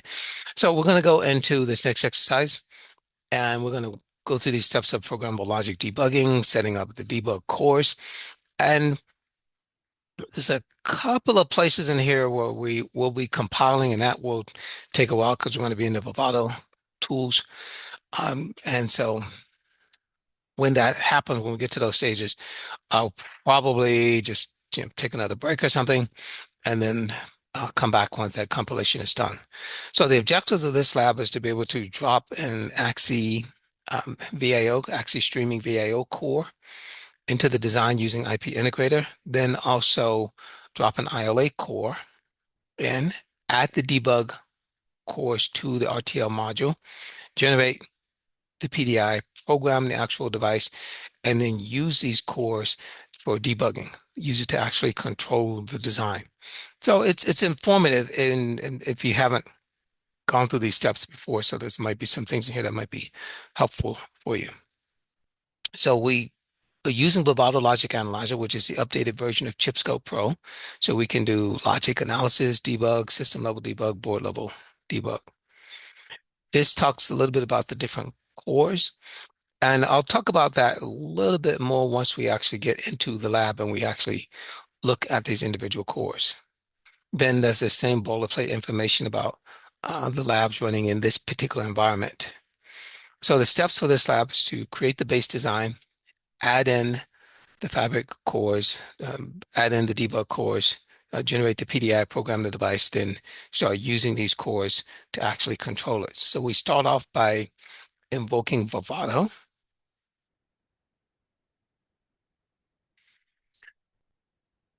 They're going to help us out a little bit by giving us some scripts to kind of get things started, like the IPI portion of this.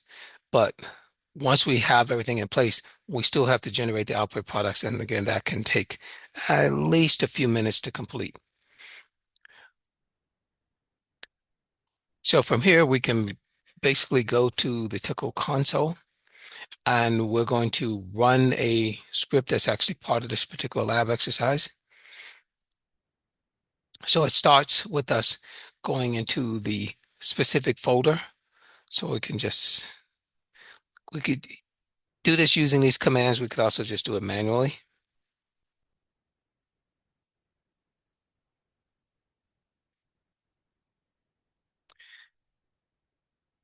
This particular variable training path has already been defined in this environment as being um, AMD home training. So that will be expanded by the tool.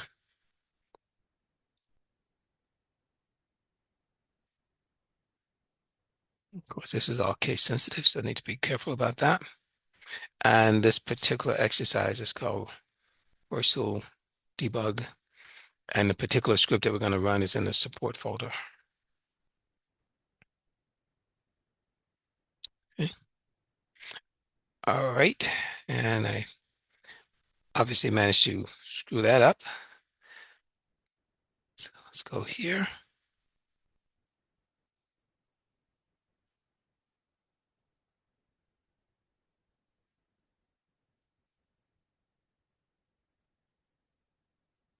Okay. Since I did screw that up, I'm just actually going to go where I need to go. So rather than trying to type this specific command, I know if I go under training, then to the Versal debug folder,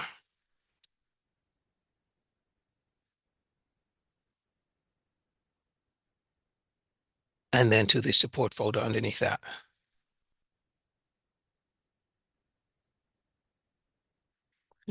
And this is where this particular script is. So from here, I can just do now source. This is run.tcl. Now, one of the challenges with you guys trying to actually do these labs on your own, let's say this particular exercise, this script um, is kind of hard coded in terms of paths, even the version of the tool. So you would not really be able to replicate the exact steps I'm doing here. You could take that script and read it through and then just do those individual steps yourself, but you really wouldn't be able to run the lab quite the way you're seeing me do it here because this script is completely predicated on this particular environment. So sometimes it's helpful just to be able to look at the contents of the script and say, okay, great, I know what they're doing. I can do that myself based on my particular environment. So this now sets up the basic design. And what we're going to pay particular attention to is this module. So this is a binary counter, which right now you'll see that its inputs, except for the clock, are not connected. And that's because we're going to use an ILA. We're going to use a Vivato logic analyzer as well as a VIO to connect to these so that we can actually control this as part of our debug process. So that brings us to step 2. So we're going to add the Fabric debug cores, and we're going to start with the VIO. So we're going to right click in the design window, say we want to add IP and specify that it is VIO, which is the virtual input output using an AXI stream interface. So I double click that, drops it into the design. I can then start to configure this. So right now it's just a single input output and one clock. I will double click to go into the configuration and I'm going to specify that, okay, I want one input, but I want 5 different outputs. And I want 5 outputs because I'm driving those control ports on the counter. So with me specifying 5, if I now go over to the detail menu, I can start specifying exactly what the bit width is. And for probe 0, which is the input, we're basically going to say that this is going to be a 32-bit wide value. And then I have these 5 different outputs, and this last one is also going to be 32-bit. Everything else is just a scalar. Everything else is like a individual control signal, like load, clear, up, down, that kind of thing. So click on OK.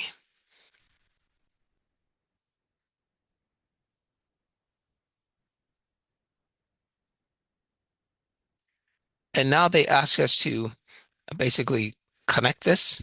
So let's zoom out a little bit and we'll just move this, kind of align it just a tad bit. And we're just literally connecting the outputs from this probe to the control and data signals for the counter itself. And the output of the counter is what's going to feed back into the input. So let's do that. And then, of course, we're going to connect to the common clock.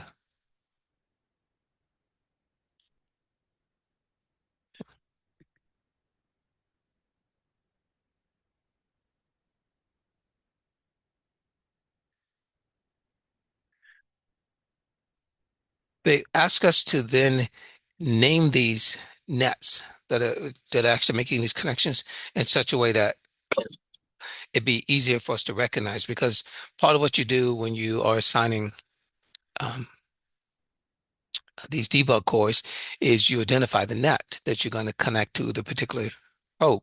So we want to give them names that will be meaningful once we get to that stage of the design flow.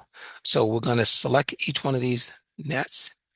And in Vivado, whenever you select anything, you immediately get a properties dialog box for that particular object. So I selected this net. That brings up this system net properties dialog box. And one of the first fields here is the name. So I can change this. And what they ask us to do is to basically call it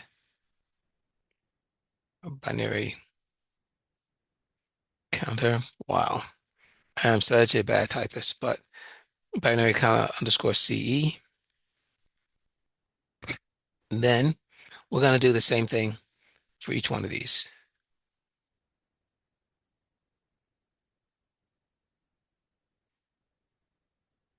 This next one is the clear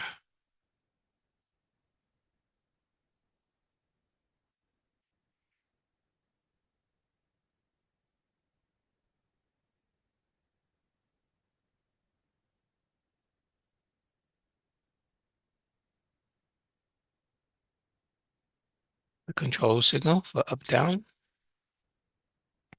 control signal for load,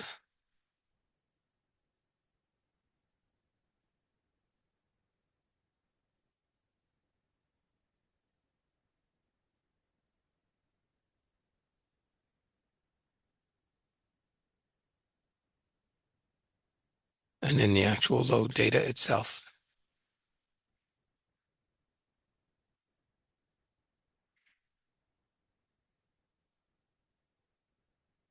Wow, I am so bad.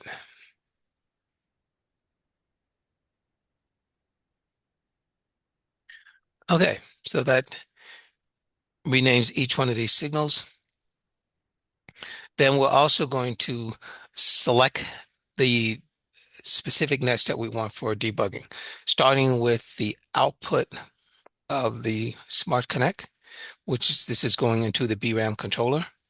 So basically, you've got an AXI master that then talks to an AXI slave, and the AXI slave in this case is the BRAM controller. So we're going to select this, right click, and then say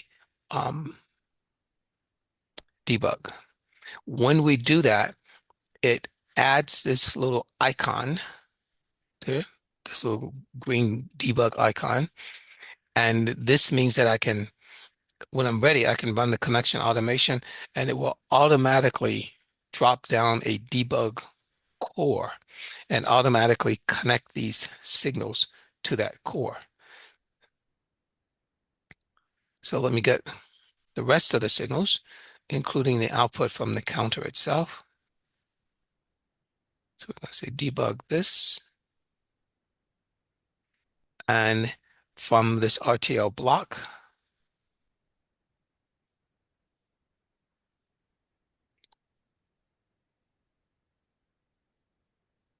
now what the RTL block is in this case is they're going to show us two different methodologies. One, putting the debug core into the IP integrator, which is the tool we have before us right now, but they're also going to show us how to drop that core into our actual code.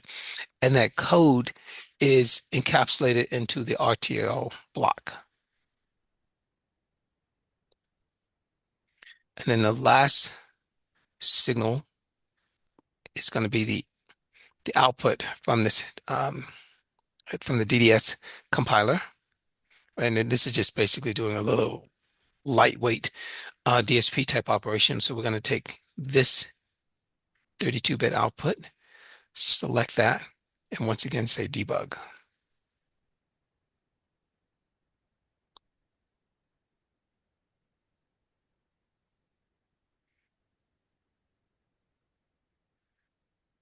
Okay, so now that we've specified all the individual signals that we want, we can just simply do the run connection automation.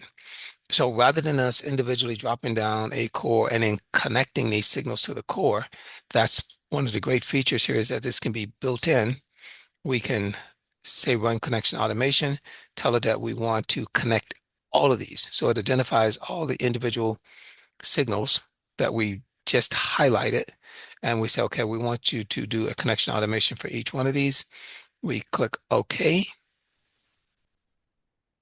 And this now adds a debug core to the design that is connecting to each one of those signals. So here's the ILA, which and the zoom in on this. And these are the specific signals. So based on what we selected, one of these is an AXI interface, and then everything else is just individual signals that are not AXI type, and they come in on different probes. So here's the clock and the reset. So we can double click this and go into the customization wizard for this. And one of the things that we want to do is set this up for some advanced trigger options because we're actually going to use the state machine. There's a feature where rather than you um, kind of individually specifying the trigger condition, you can actually use a state machine. So we're going to go under advanced options and here indicate that we're going to do an advanced trigger.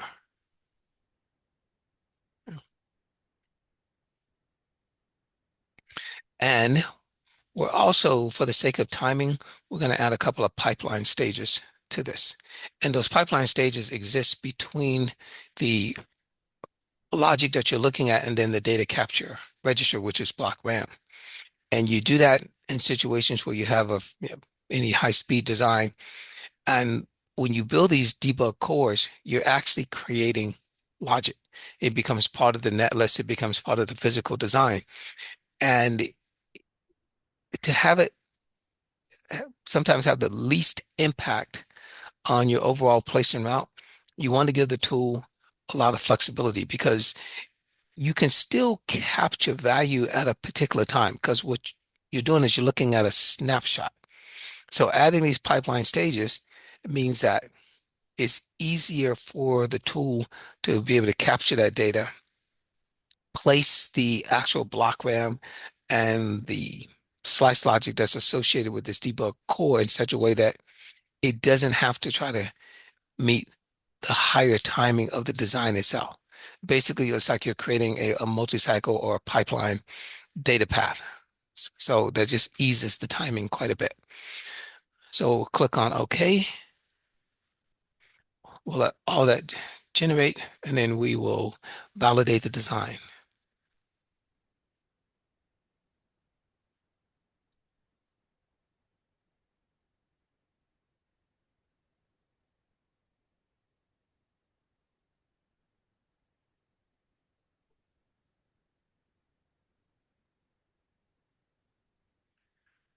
Okay, we're going to save that. So that takes us to step 3 in the lab, where we now want to add debug cores to the RTO code itself. And what they're doing in this lab, they just want to show you both ways. They want to show you how to do it in the IP integrator, which we just did, but then also show you how to add this to the source code. So we're going to go to the catalog, IP catalog, and we're going to basically type in the VIO again. And this is the virtual input output with the Axis streaming interface. Double click this, and we indicate that we want to customize the IP. So we don't want to add it to the block design. Instead, we want to customize the IP so that we can then drop it into the actual VHDL Verilog source code that we're using. So we're going to click OK on that, and we're going to set it up same as we did before. We're going to say that we want to have 1 input and 5 outputs.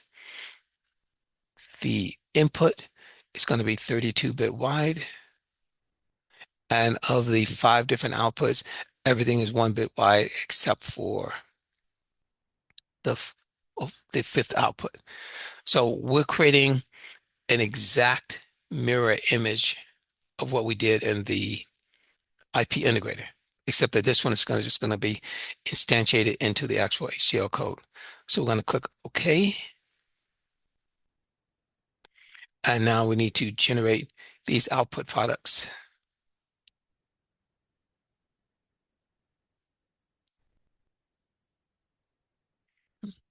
So we're walking through the menu.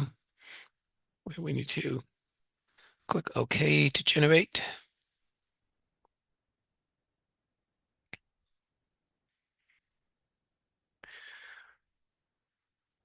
So it tells us that the out of context module run was launched. Once we see the screen, we can basically push this to the background. And what that is telling us if we go under design runs, this is not the top level design. Anytime you create a core and that core is going to be part of your HDL code, then it has to be synthesized. So that's what's actually running right now. And it's called out of context because it's just the one core itself. So when we say context, what we're really referring to is the connectivity. How would this be used in the overall design hierarchy? When we are generating IP, we typically want to treat it independently so that we could just reuse it again, drop it anywhere in the design as many times or as many places as we actually need it. So that has been launched. And if I expand this out of context module run, you can actually see the details of this. So this is running synth design on this one particular core. Okay, there's question in the chat window, chat box. So I got lost. What's the purpose of this lab and what are we trying to accomplish? We're just showing how to add debug probes into a design and then program the VCK 190 and actually exercise the design using these debug cores. So it's related to the overall idea of boot and configuration because as part of using these debug cores, you have to also boot and configure the device. So that's the relationship. That's the purpose of this lab.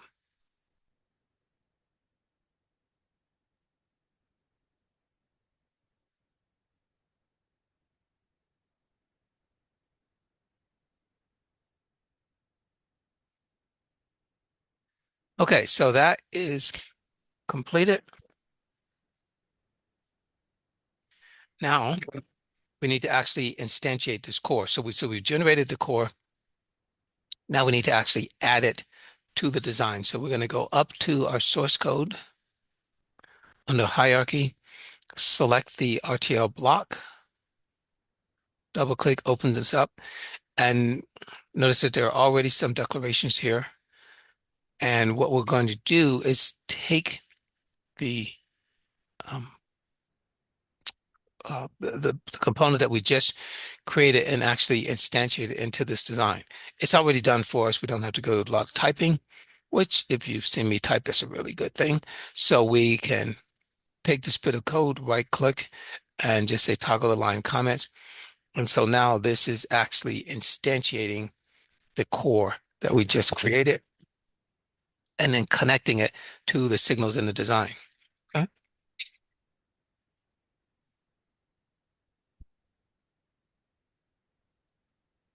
All right. So moving on.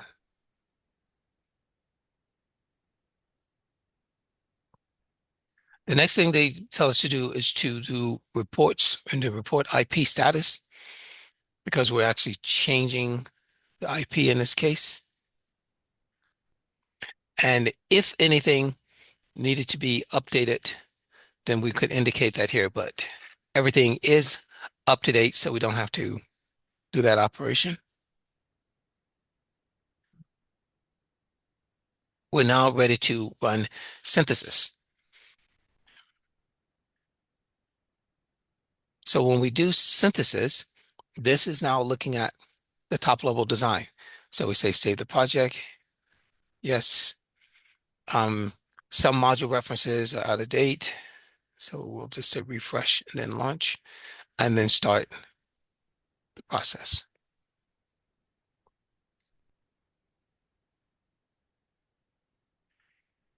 So once again, once this pops up, we can move this to the background. And if we go to design runs, I can now see the detail once this actually launches the individual runs.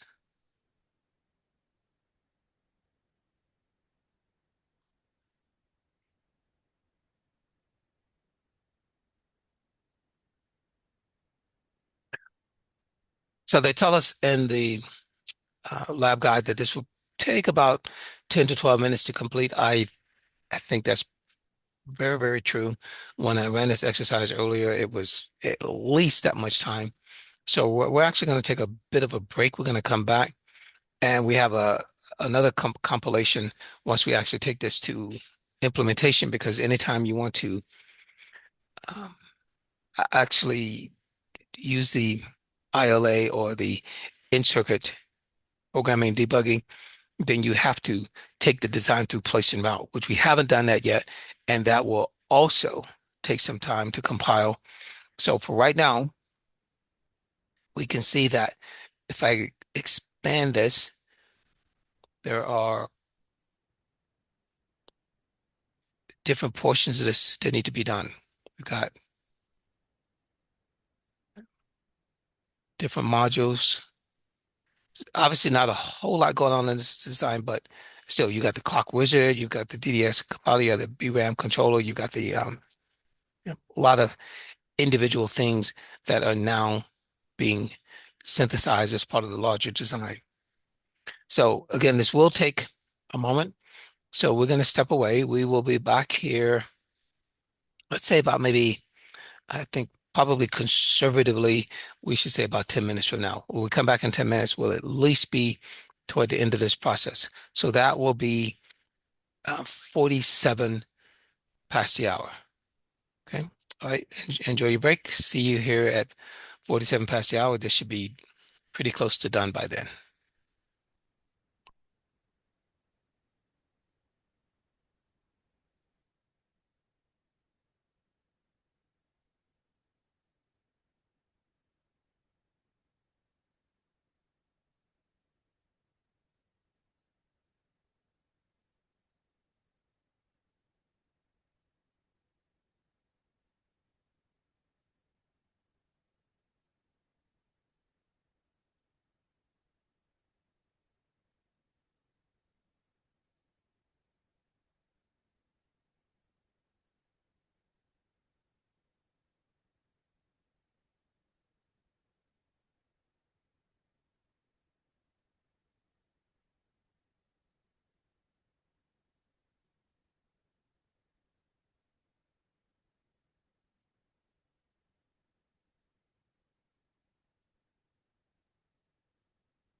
Okay, so it is 47 past the hour, and we're still waiting for this to complete. We see it's almost near the bottom, so we're just going to keep talking till this finalizes. And again, the reason we're doing this particular exercise is that we wanted to do something that once again involved programming the board. Since this overall session is about um, boot and configuration, let's also look at that in the context of doing a debug. So we've seen some, I think, some useful information here with dropping these cores into the IPI tool and then also adding them to the RTL code if necessary. What we're going to do once this finishes, we're going to be using the so-called um, insertion flow. Remember that when it comes to these debug cores, you have two separate and distinct ways of adding a debug core to your design. One is to make it part of your HTML code, which means, of course, that it gets synthesized along with the rest of the design. The other is to actually synthesize the design first and then add the core. So that's the approach that we're going to be taking here is what we call the netlist insertion. So once the synthesized design is done, we open up the synthesis tool, we start configuring the debug core, and then that sets it up. It sets up a .ltx file so that we can then go through place and route and literally add this. So it's like literally injecting it into these net lists so that when we go through place and route, it's now part of the larger design. All right, so we're down to just few more modules to be completed here. I expand that. We see this actually running this synthesis design right now on the last module. Any questions, any comments or feedback, anything you'd like to clarify while we wait on this to complete?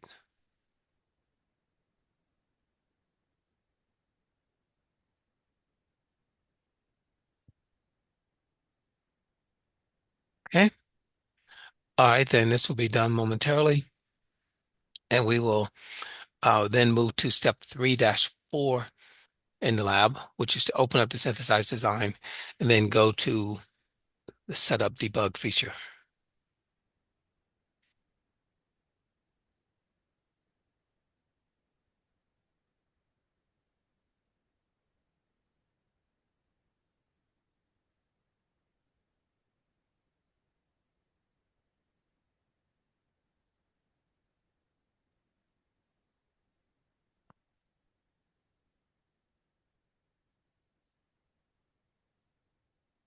You'll notice that the last thing that we synthesize here is the IOLA itself. An IOLA is built up of block RAM as well as slices because there's a comparative function. So based on whatever the trigger is, we are continually waiting for that condition. So we pass the trigger signal through a comparator. Then there's also the block RAM. And part of what you do with the block RAM is you are continually capturing data. So it's a circular buffer. And as the design process, once you've armed that particular trigger, the design now processes and is writing whatever data is on your trigger signal into memory. And it's waiting for the specific condition to become true. So until then, it just keeps overriding those previous results. And you can set the trigger to be anywhere within that memory space. So for instance, if you set it in the middle, then this is going to give you a pretty good view of what was the data values before the trigger and also what were the data values immediately after. You could move your trigger to either extreme. You could say, I want to move it toward the end or toward the beginning, depending on how much visibility you want, both before and after the trigger. So in most applications, you're probably going to set it somewhere near the middle. That gives you the kind of best representation. The other issue is, of course, is how much RAM do you utilize? The more RAM you utilize for just the debug purpose, the less RAM you have available for your overall design. And that's always part of the challenge with using these cores is trying to uh, allocate enough RAM to where you can meaningfully capture the results that you're trying to see as part of your debug and analysis, but not taking away significant amounts of RAM from your overall system. To help facilitate that, you create really, really effective and efficient triggers. So you want to make sure that you're not triggering on stuff that you don't need. You want to make sure that you're not triggering on stuff that still leaves you with the process of having to dig through the data to find the exact node or the exact condition that you want to see. So you set up really good triggers that way you can minimize the amount of RAM that's necessary to just being able to capture that critical occurrence and then be able to see what were the values before and after that. All right, so this is taking even longer than I remember, which is not unusual when I'm teaching class and I also have the online interface. Then anything that I run in this virtual machine takes more time because there are less overall system resources that the virtual machine can borrow from. So that tends to make these Xilinx processors run longer and slower, which it's kind of hard to make that case because if you've seen the Xilinx tools, and you would probably argue that they already run slow enough. But this can be a kind of a exacerbating factor for that. So we're almost done. And hopefully we are right at the last module. When this completes, we'll be able to move forward with the lab exercise.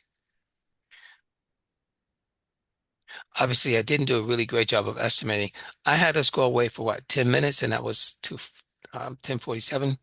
We've been back now 7 minutes past that, and this is still cranking. You know, we know that it will be done, but I mean, there are no errors. It's not hung up. It just literally takes the time to complete.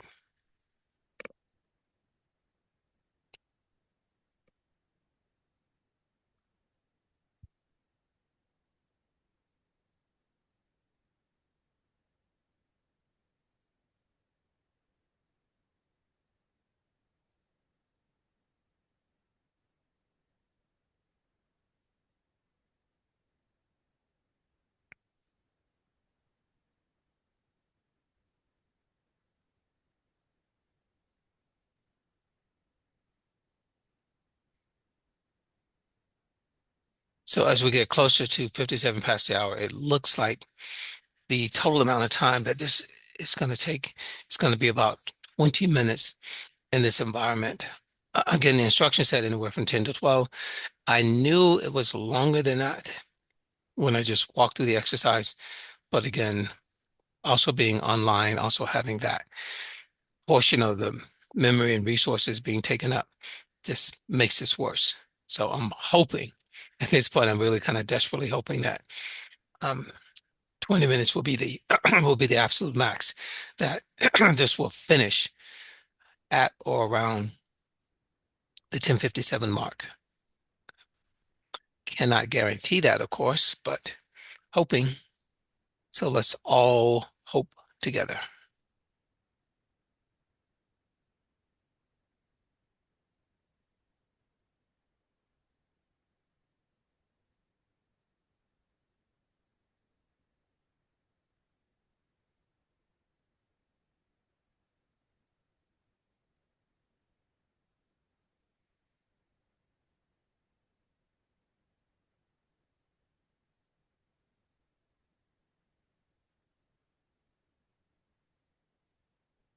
All right. Okay.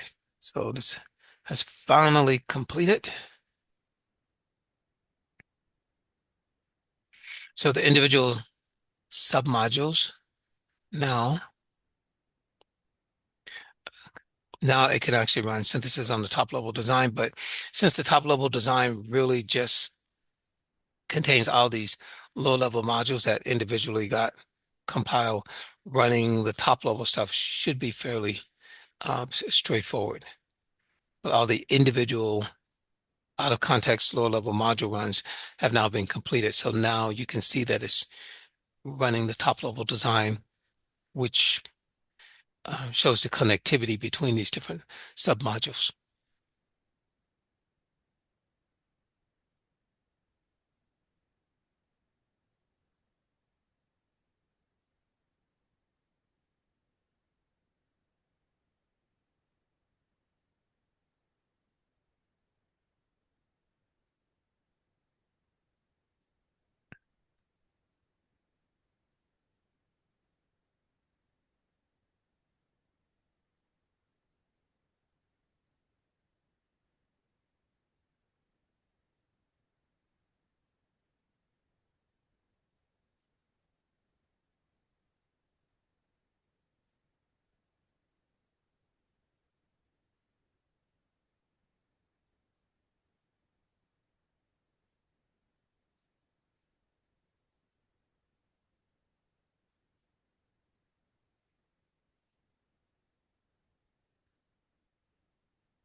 Okay.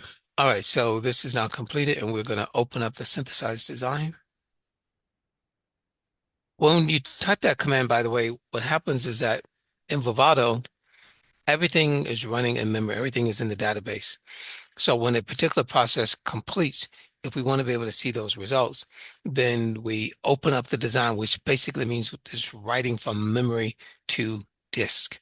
And that's what makes all the different reports, all the different analysis, all the different views available to us, is we're taking information from memory, which is how the design is processed as part of this database, and then updating, you know, all the different reports, all the different views. So that's what happens when you open either the elaborated design, you open the synthesized design, or you open the implemented design. That's also where you have your checkpoints. Your design checkpoints are used as part of this process as well. So it's like taking a snapshot of the database that can then be opened up or reused, retargeted for different purposes.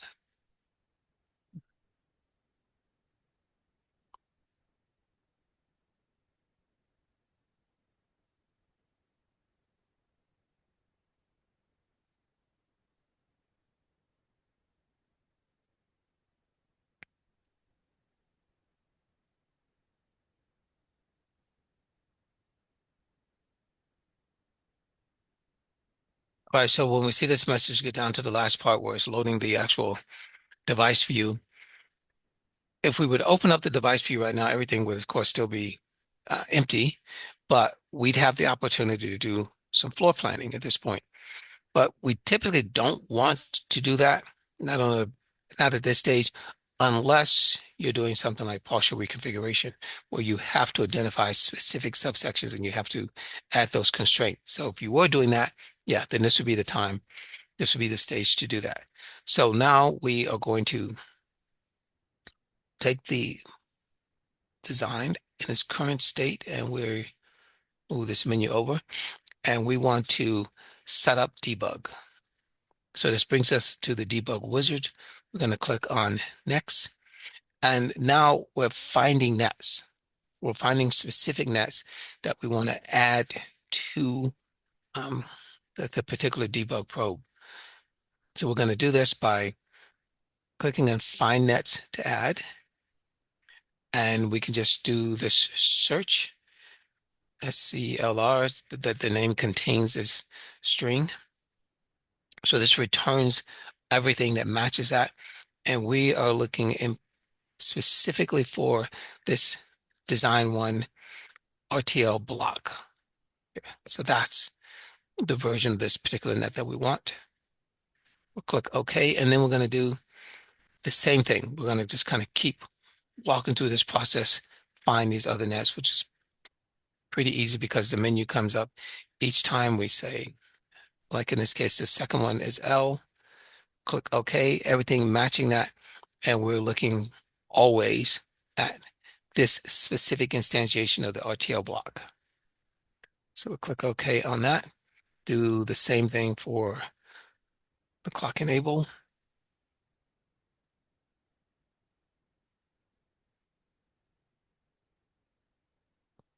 Do the same thing for the load signal.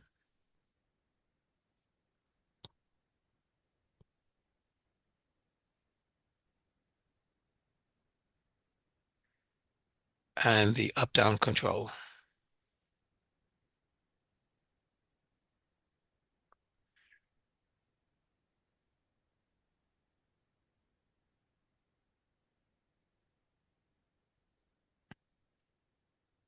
All right, so now we've selected all of these, or we've identified all these signals that we want to add, and we want all these to be added to the same probe. So we're going to basically do a select all, or we could just use the shift key and highlight everything.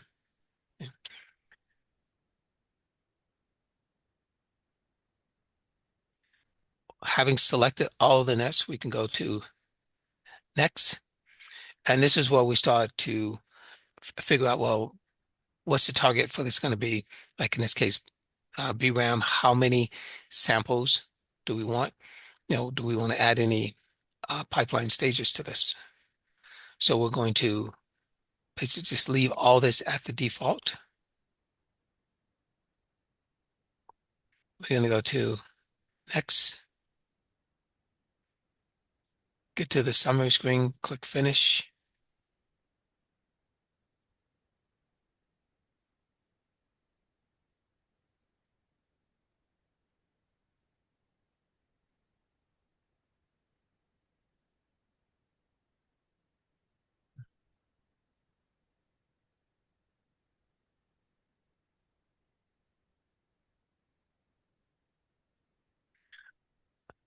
All right, so this extremely busy looking green box here, this is actually showing us the connections right now. We obviously can't really make out anything just because you really have to like zoom in far because we have AXI interfaces which tend to produce a lot of individual signals for the different communication channels. Yes.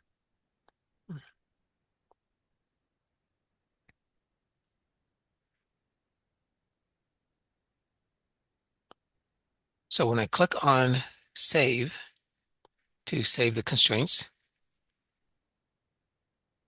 it asks me what file, and I'm telling it to create a new file, and I'm just going to call it default.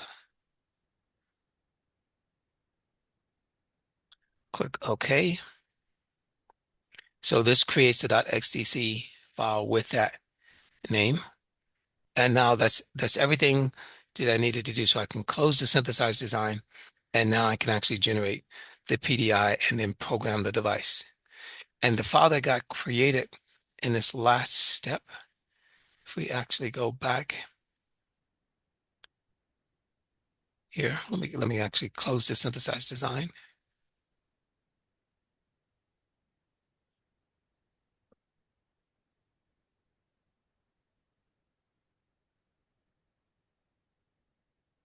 So if I come back to my sources window under constraints, I have two files under constraint, and this is the one that just got created. So this is the default .xtc file,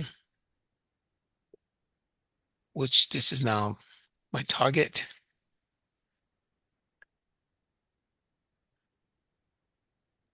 We see that at this point, this file is still empty. So everything is in the top. This is setting the properties. This is setting the connections between the various ports and whatnot. So we're now ready to generate the PDI and actually program the device. So I'll come down into the menu and I will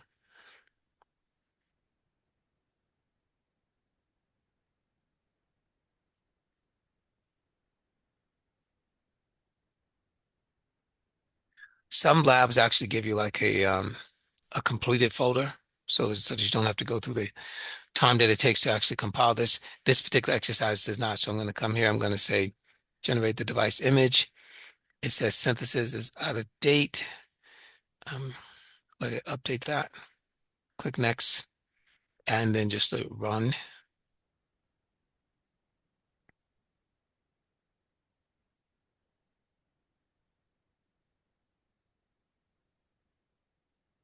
So once this is done, literally what we're doing is we're adding the debug cores and debug probes into the overall netlist and then taking this to place and route. Now we're generating a programmable device image, which of course means to first of all go through place and route, then generate the PDI that can be used to actually boot the board. We're going to boot using JTAG. So we're going to set the pins accordingly. Then once we've done that, we can then actually start using these cores. Now, obviously, this is going to take some time. Notice it's coming back through the synthesis process. It will go through place and route as well as generating the PDI. And yeah, given as much time as the synthesis took, I'm a little bit concerned about how long this might take. So I would say to those of you that are interested and you want to see how this actually looks in terms of actually using the VIO and the ILA, then by all means stick around. But if you can't stick around, then you will be able to see this on the video. So it's kind of up to you. I'm going to take another break because just because I know this, it's not going to be an overnight process to take this to place route. So I'm going to basically call for another 10-minute break. So at 20 past the hour, I'll be back and I'll see what our progress is at that point.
Okay.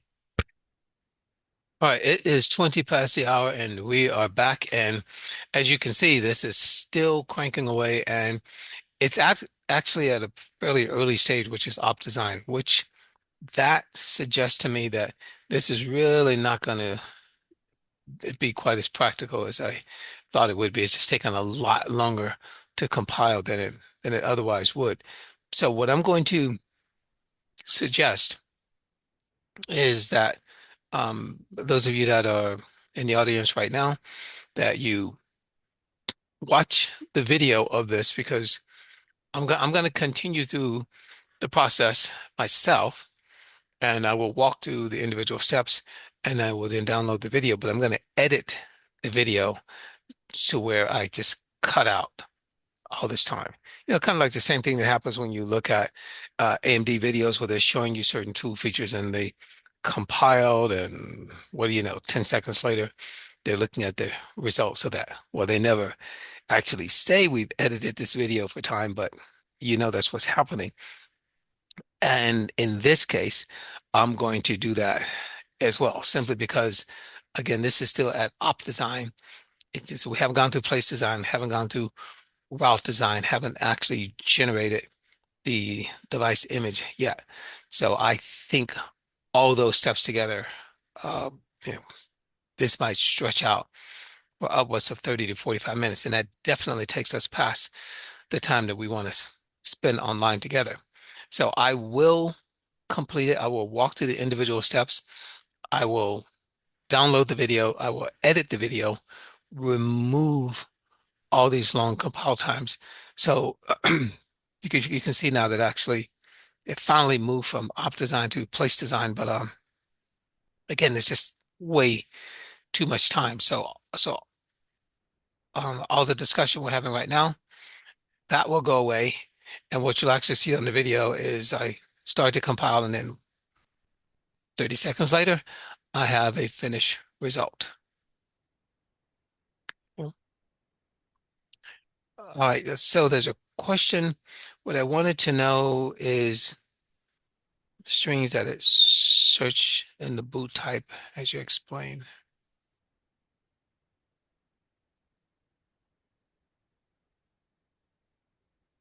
Okay, then does that mean, Will, that you got the information you needed?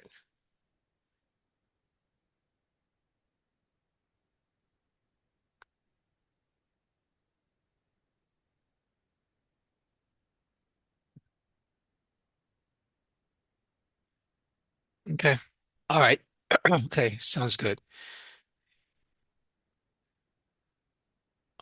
All right, so do you still have a question, Will, that you want to raise, or you're saying that you kind of got the information that you wanted to get from this? Okay, thank you. Thank you very much. All right, so again, this is at the place design point, and I'm not going to shut down the meeting because I needed to continue to record, but I'm going to recommend to each of you that you just watch the video of this, and I'll send you a link to that, or you can actually go to that same YouTube page that I put up earlier, and as of this Thursday morning, so a little less than 48 hours from now, I will have this up, and again, I will have edited this, and I will walk through the rest of the lab, show you exactly how to use the debug probes in this particular example, and you can use that as a reference for things that you might be doing on your own.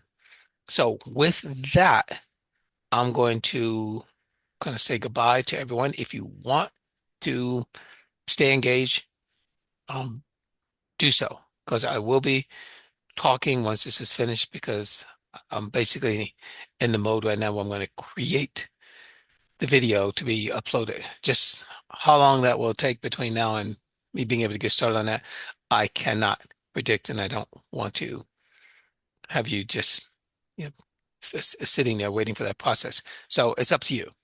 You can kind of decide right now if you want to stay engaged, keep watching the wheel spin, or you can drop out. I will stay because I need to. I need to wait till this finishes so that I can go through the rest of the steps of the lab and then create the video for us. All right, so everybody understands you have the option right now of staying engaged or dropping out. And if you're interested in this particular topic and seeing these particular techniques, then you can watch the video.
Okay, it has finally completed. So we can click cancel on this and we can make sure that the board is set up and it is already set up from the previous one. Only thing about it, we have to reset our pins because we're going to be using the JTAG mode once again. Make sure that the virtual machine still sees this. So it does. And now power on the board itself.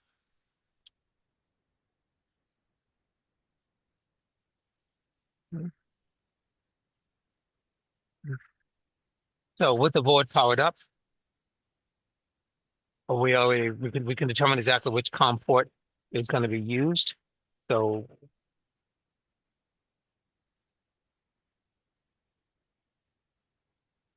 and we're now ready to go into the hardware manager. So we're going to open up the hardware manager and we're going to open up the target, do an auto connect.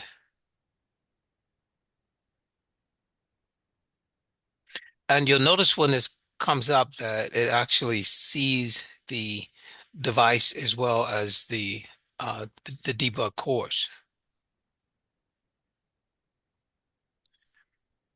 So this is the device itself. Currently not programmed. We can either right click the program here, or we could just go to the menu, say program device. It identifies the particular PDI that got created in the Vivado tools, and then the LTX. Those are the specific settings for the debug probe itself. So it's possible for you to update either one of those or both of those. And there's something else that I want to point out to you. So I'm going to go ahead and let this program. If you need to make these kind of changes where let's say you want to change what signals are connected, but you don't want to have to come back through this entire place and route flow, you can use something called the ECO, which is the engineering change order. That allows you to open up a tool where you can make those kind of changes, and then it will do an incremental compile. So it won't go back through and do everything all over again. It will only update the portions that you've changed. Now, if you're changing the signals that you connect to the probe, well, that's pretty straightforward. That just updates the routing. But here's the thing about the engineering change order flow. You will not find that in the menus. You have to open up a um, implemented design CDL. I mean, sorry, the netlist file for that. So remember that when you are running the Vivado tools, it's automatically creating different versions of the database as you go along, and those are written out as individual. You can actually see them here. So if I go to this particular training folder, look at this particular lab exercise. We're now in the Versal debug under lab, under my actual runs,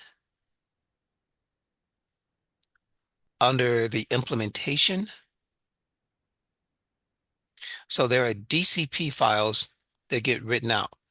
If you wanted to use that ECO feature to just very easily, conveniently update something and then just do an incremental update, you would have to open up the routed DCP. And if you have this open, then you have that menu available to you. That's the only time you'd see that menu. So if, like right now, if you just running the tools in the normal mode, you do not have access to the ECO um, capabilities or that design flow. All right, let me close this. All right, so when we program the device, it immediately recognizes that we have these debug probes as part of the design.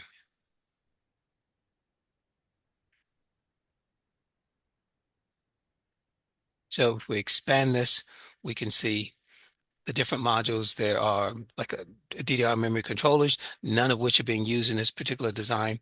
We have two different VIOs. Remember, we put one into the IPI tool, and we put another one into the HDL source code.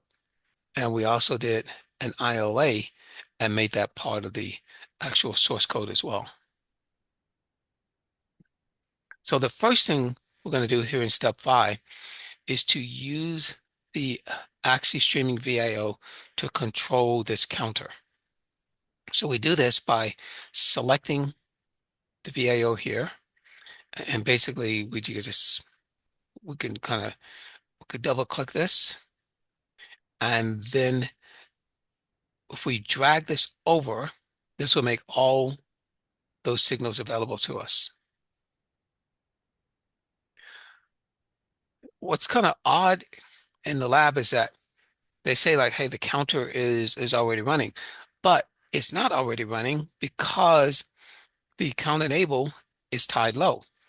So I can actually use this set of VIO to change that. So I'll go to the count enable. I will set this to 1. This processes. And when you're using this VIO, this is how you can basically just uh, create the virtual input output where you can drive signals directly and then be able to monitor the output. So since I set the enable high, you can see that the counter is now changing. So if you look at this binary output, Q32-bit output, you can see that that value is updating.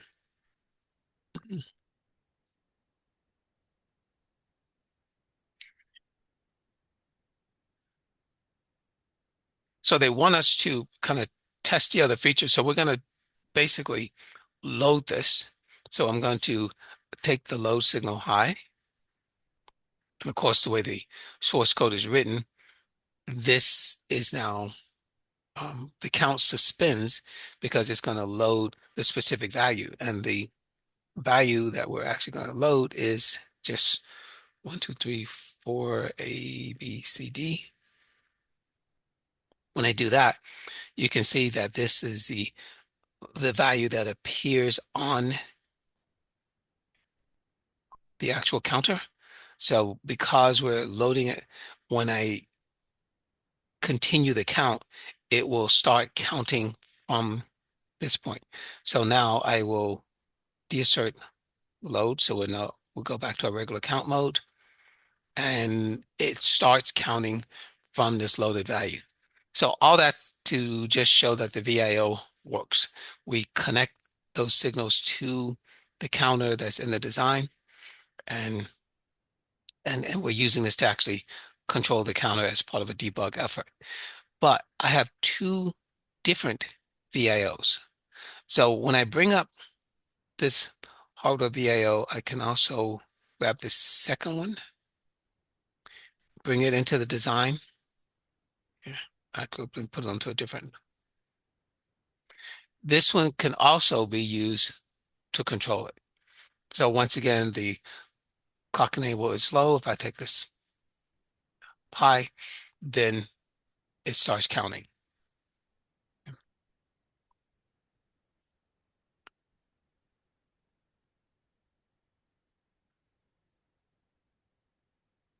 All right, now the first part of this showed us using the VIO, and the VIO just specifically allows you to toggle signals directly from your keyboard. You can set values and then watch that propagate through the logic, capture the output, or see how the design responds to whatever inputs you're doing here. So, so this is you directly driving signals in the design, in the physical hardware from your keyboard. So that's what the VIO does for you. Now we want to move on to using uh, the ILA. So we're going to set up this ILA to look for a particular condition, and that condition becomes our trigger. So we're at step 6 right now where we're using the ILA and we're going to basically select this particular, like, once, actually we already have this open.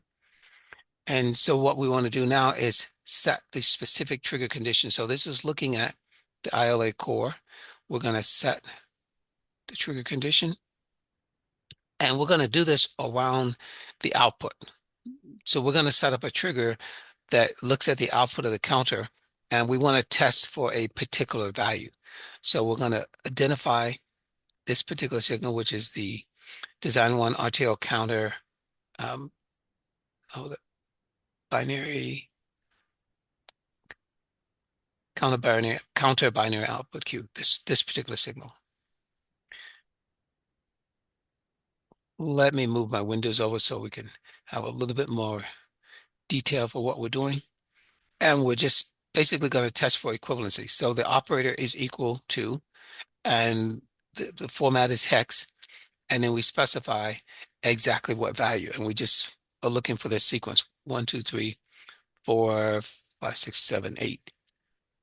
So when the count reaches this particular threshold, that sets the trigger, and we would be able to see what the signals are at that particular stage, what the values are based on that particular trigger condition.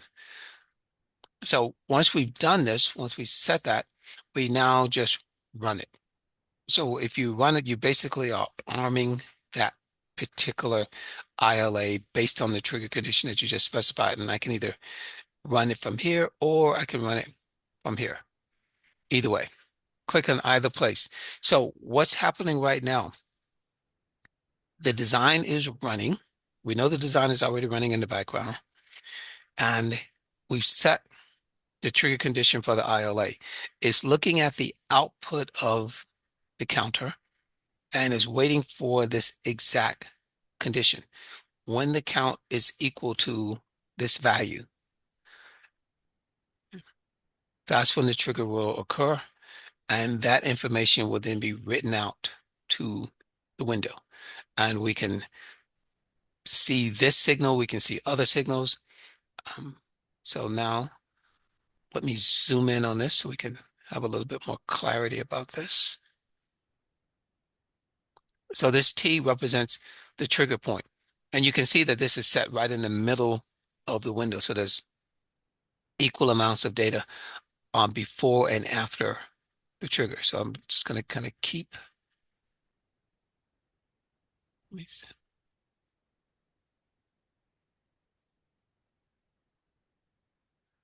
Okay, so what this shows then is that at this location in memory, 512, which is 1/2 of the 1024 that we set up, this is when that particular signal reached the value of 1, 2, 3, 4, 1, 2, 3, 4, 5, 6, 7, 8. That's the point at which the trigger occurred.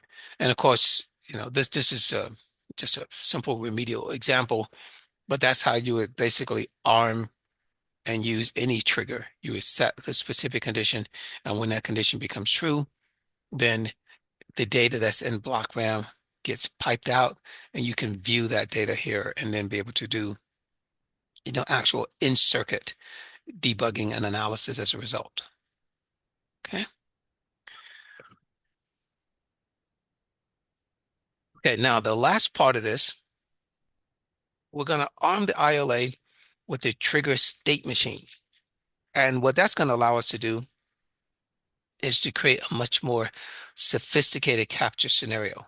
Because here, I just say I want to test for equivalency. I'm looking at the signal, and when it reaches this value, I could add a couple of conditions together, and what that will do, this will cause um, more comparators to be used where the first condition gets captured, and then that enables the second comparator. And then if all the conditions are true, then it finally does the trigger. But another way to handle this, and another way for you to describe this, is to use a trigger state machine. So we're going to arm the ILA with the trigger state machine. So we're going to go back to our settings tab. and we're going to set the trigger mode to be advanced only. And when we do this, it then prompts us for the particular trigger state machine. So you will have written the code for the trigger state machine, and in our particular lab, it's in this folder. So under training, under Versal debug, under support, trigger state machine, we bring in this file, and I'm going to highlight the syntax in this file. So let me expand that. It's possible for you to use this. This can have up to 16 states, and you identify each state and you specify what happens in that state. Is this state an actual trigger for the ILA, or do we branch to another state? And the kind of great thing about being able to branch to another state is that when you want to create more complex scenarios for the trigger, you use this state machine, and this allows you to specify how one condition relates to the next. Now, what they're doing in this particular example, they are going to use the AXI transaction to determine when the R last signal. So we're doing a read. When does the last bit of the read get asserted as part of the AXI interface? So you can see here the first state says wait for read valid. And then if this becomes true, then go to the state wait for ready, else stay put. If we're in the state wait for ready, then we basically wait for the um, are ready to be asserted, and then we can wait for our last. So we know that the data is transferring, the read is now underway, and if that's not true, then stay here. Then we get to the final condition in this particular example, where we have a state called wait for our last. And if the our last gets asserted, then that is our trigger. That's the point at which we want the ILA to trigger.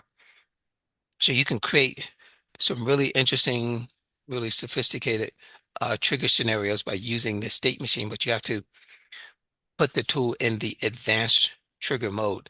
That's when you can use this editor, and there is some documentation on this syntax. It's pretty straightforward, um, but it allows you to create more complicated and more complex scenarios than just looking at a signal go high or testing for a particular threshold on a bus.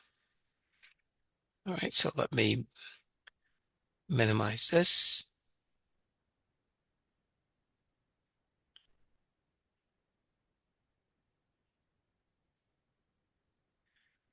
So to be able to actually create this AXI um, transaction that we want, we're going to launch the system debugger, and then going to use that to write information to the debug packet controller.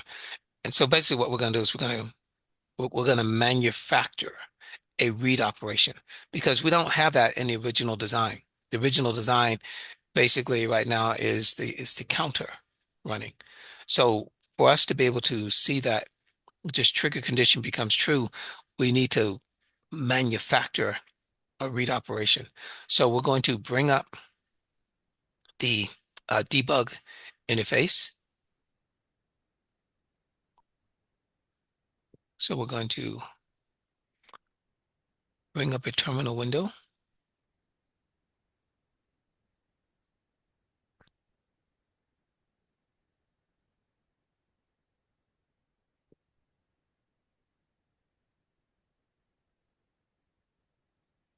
I just want to see if by chance I still have this command. Yes. So there we are. Source op AMD 2421 Vibrato setting 64, and then actually bring up the console window. All right, so this brings us into the debugger, and the first command that we tell it to do is to connect. So this specifies exactly what the what the chain is that it's connecting to. And now that it's connected, we can identify what the targets are by typing targets. And this will then list everything that can actually be connected to. So we have the resets for the two real-time processors, the resets for the APU, the PPU, the PSM, which is specific to the individual processors, the microblaze processor, the PL. And then that last one is what we care about. That's the DPC, that's the debug packet controller. This is how, if you were doing debug, you would then write individual values and then test. So you can both inject as well as sample data. So we basically tell it now that we want to target 14, which is the number that's associated with the debug packet controller. Okay?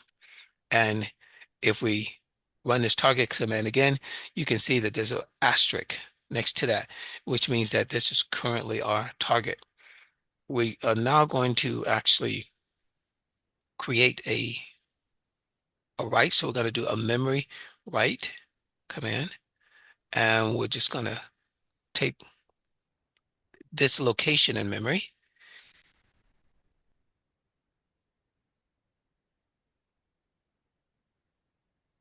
and we're going to write this particular value.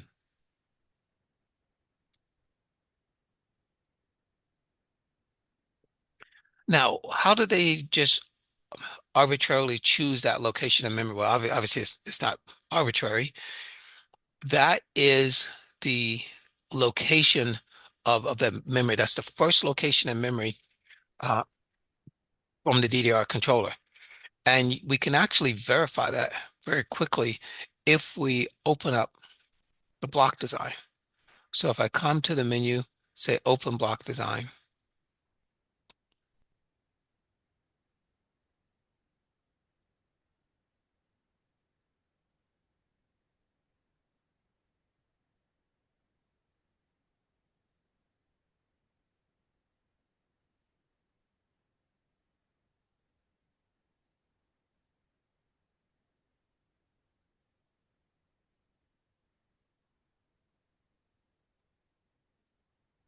and if I go to the address editor,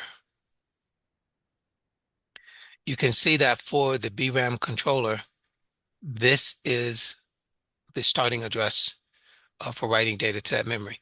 So what we're doing with the debug packet controller is we're writing a specific pattern to the first location in the memory. And so that's where this particular value comes from. All right, so let's come back to our window here. All right, so we do the write to memory, and now we're going to turn around and read from that same location. So we're going to do a memory read, and we want to look at that same location.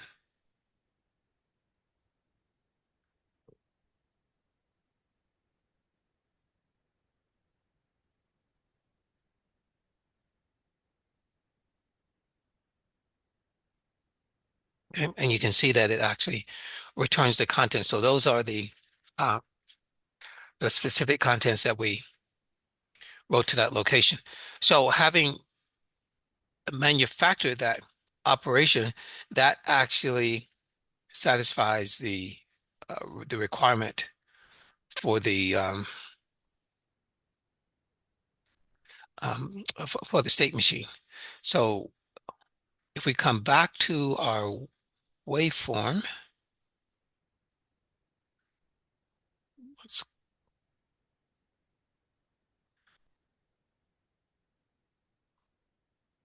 let's get back to the simulation window.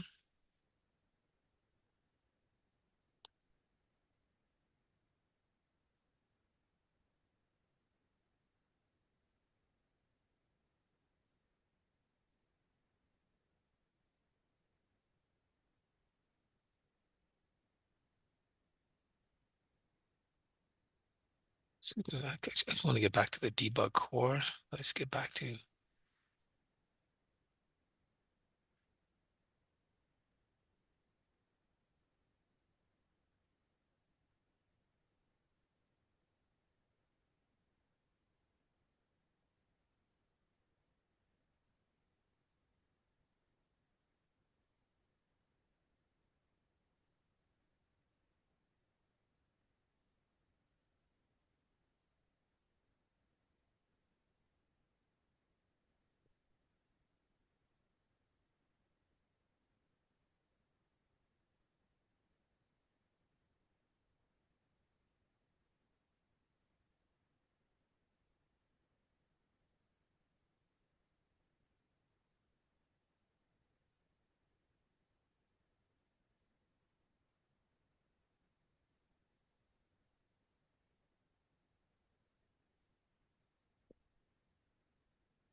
So I took that little detour to come back over and look at the address map, and now I want to get back into the. So let me just close this block design.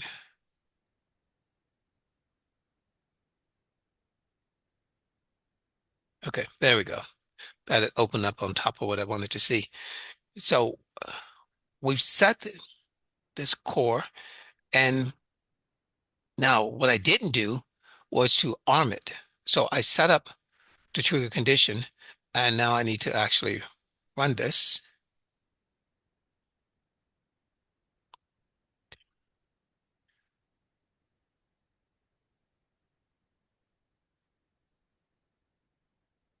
And since I didn't have this running before, it's not going to see that transaction. So now that it's running, now that we know the core is actually armed and running, and again, let me just make sure that that is the case. So it's waiting for the trigger. So now let's come back over here and let's do this one more time. Let's just walk through this sequence where we're going to do a write and then a read.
Okay, so there we are. So we can see this is the R last signal.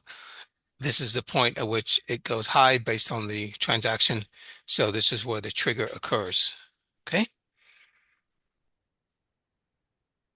All right. So that brings us to the end of the exercise and really kind of right on time. We're right at noontime, about where we wanted to be for a longer session today. So that is walking through, showing you a couple of techniques for debugging, adding cores, being able to use the debug packet controller. So what questions do you have as we wind down this particular presentation?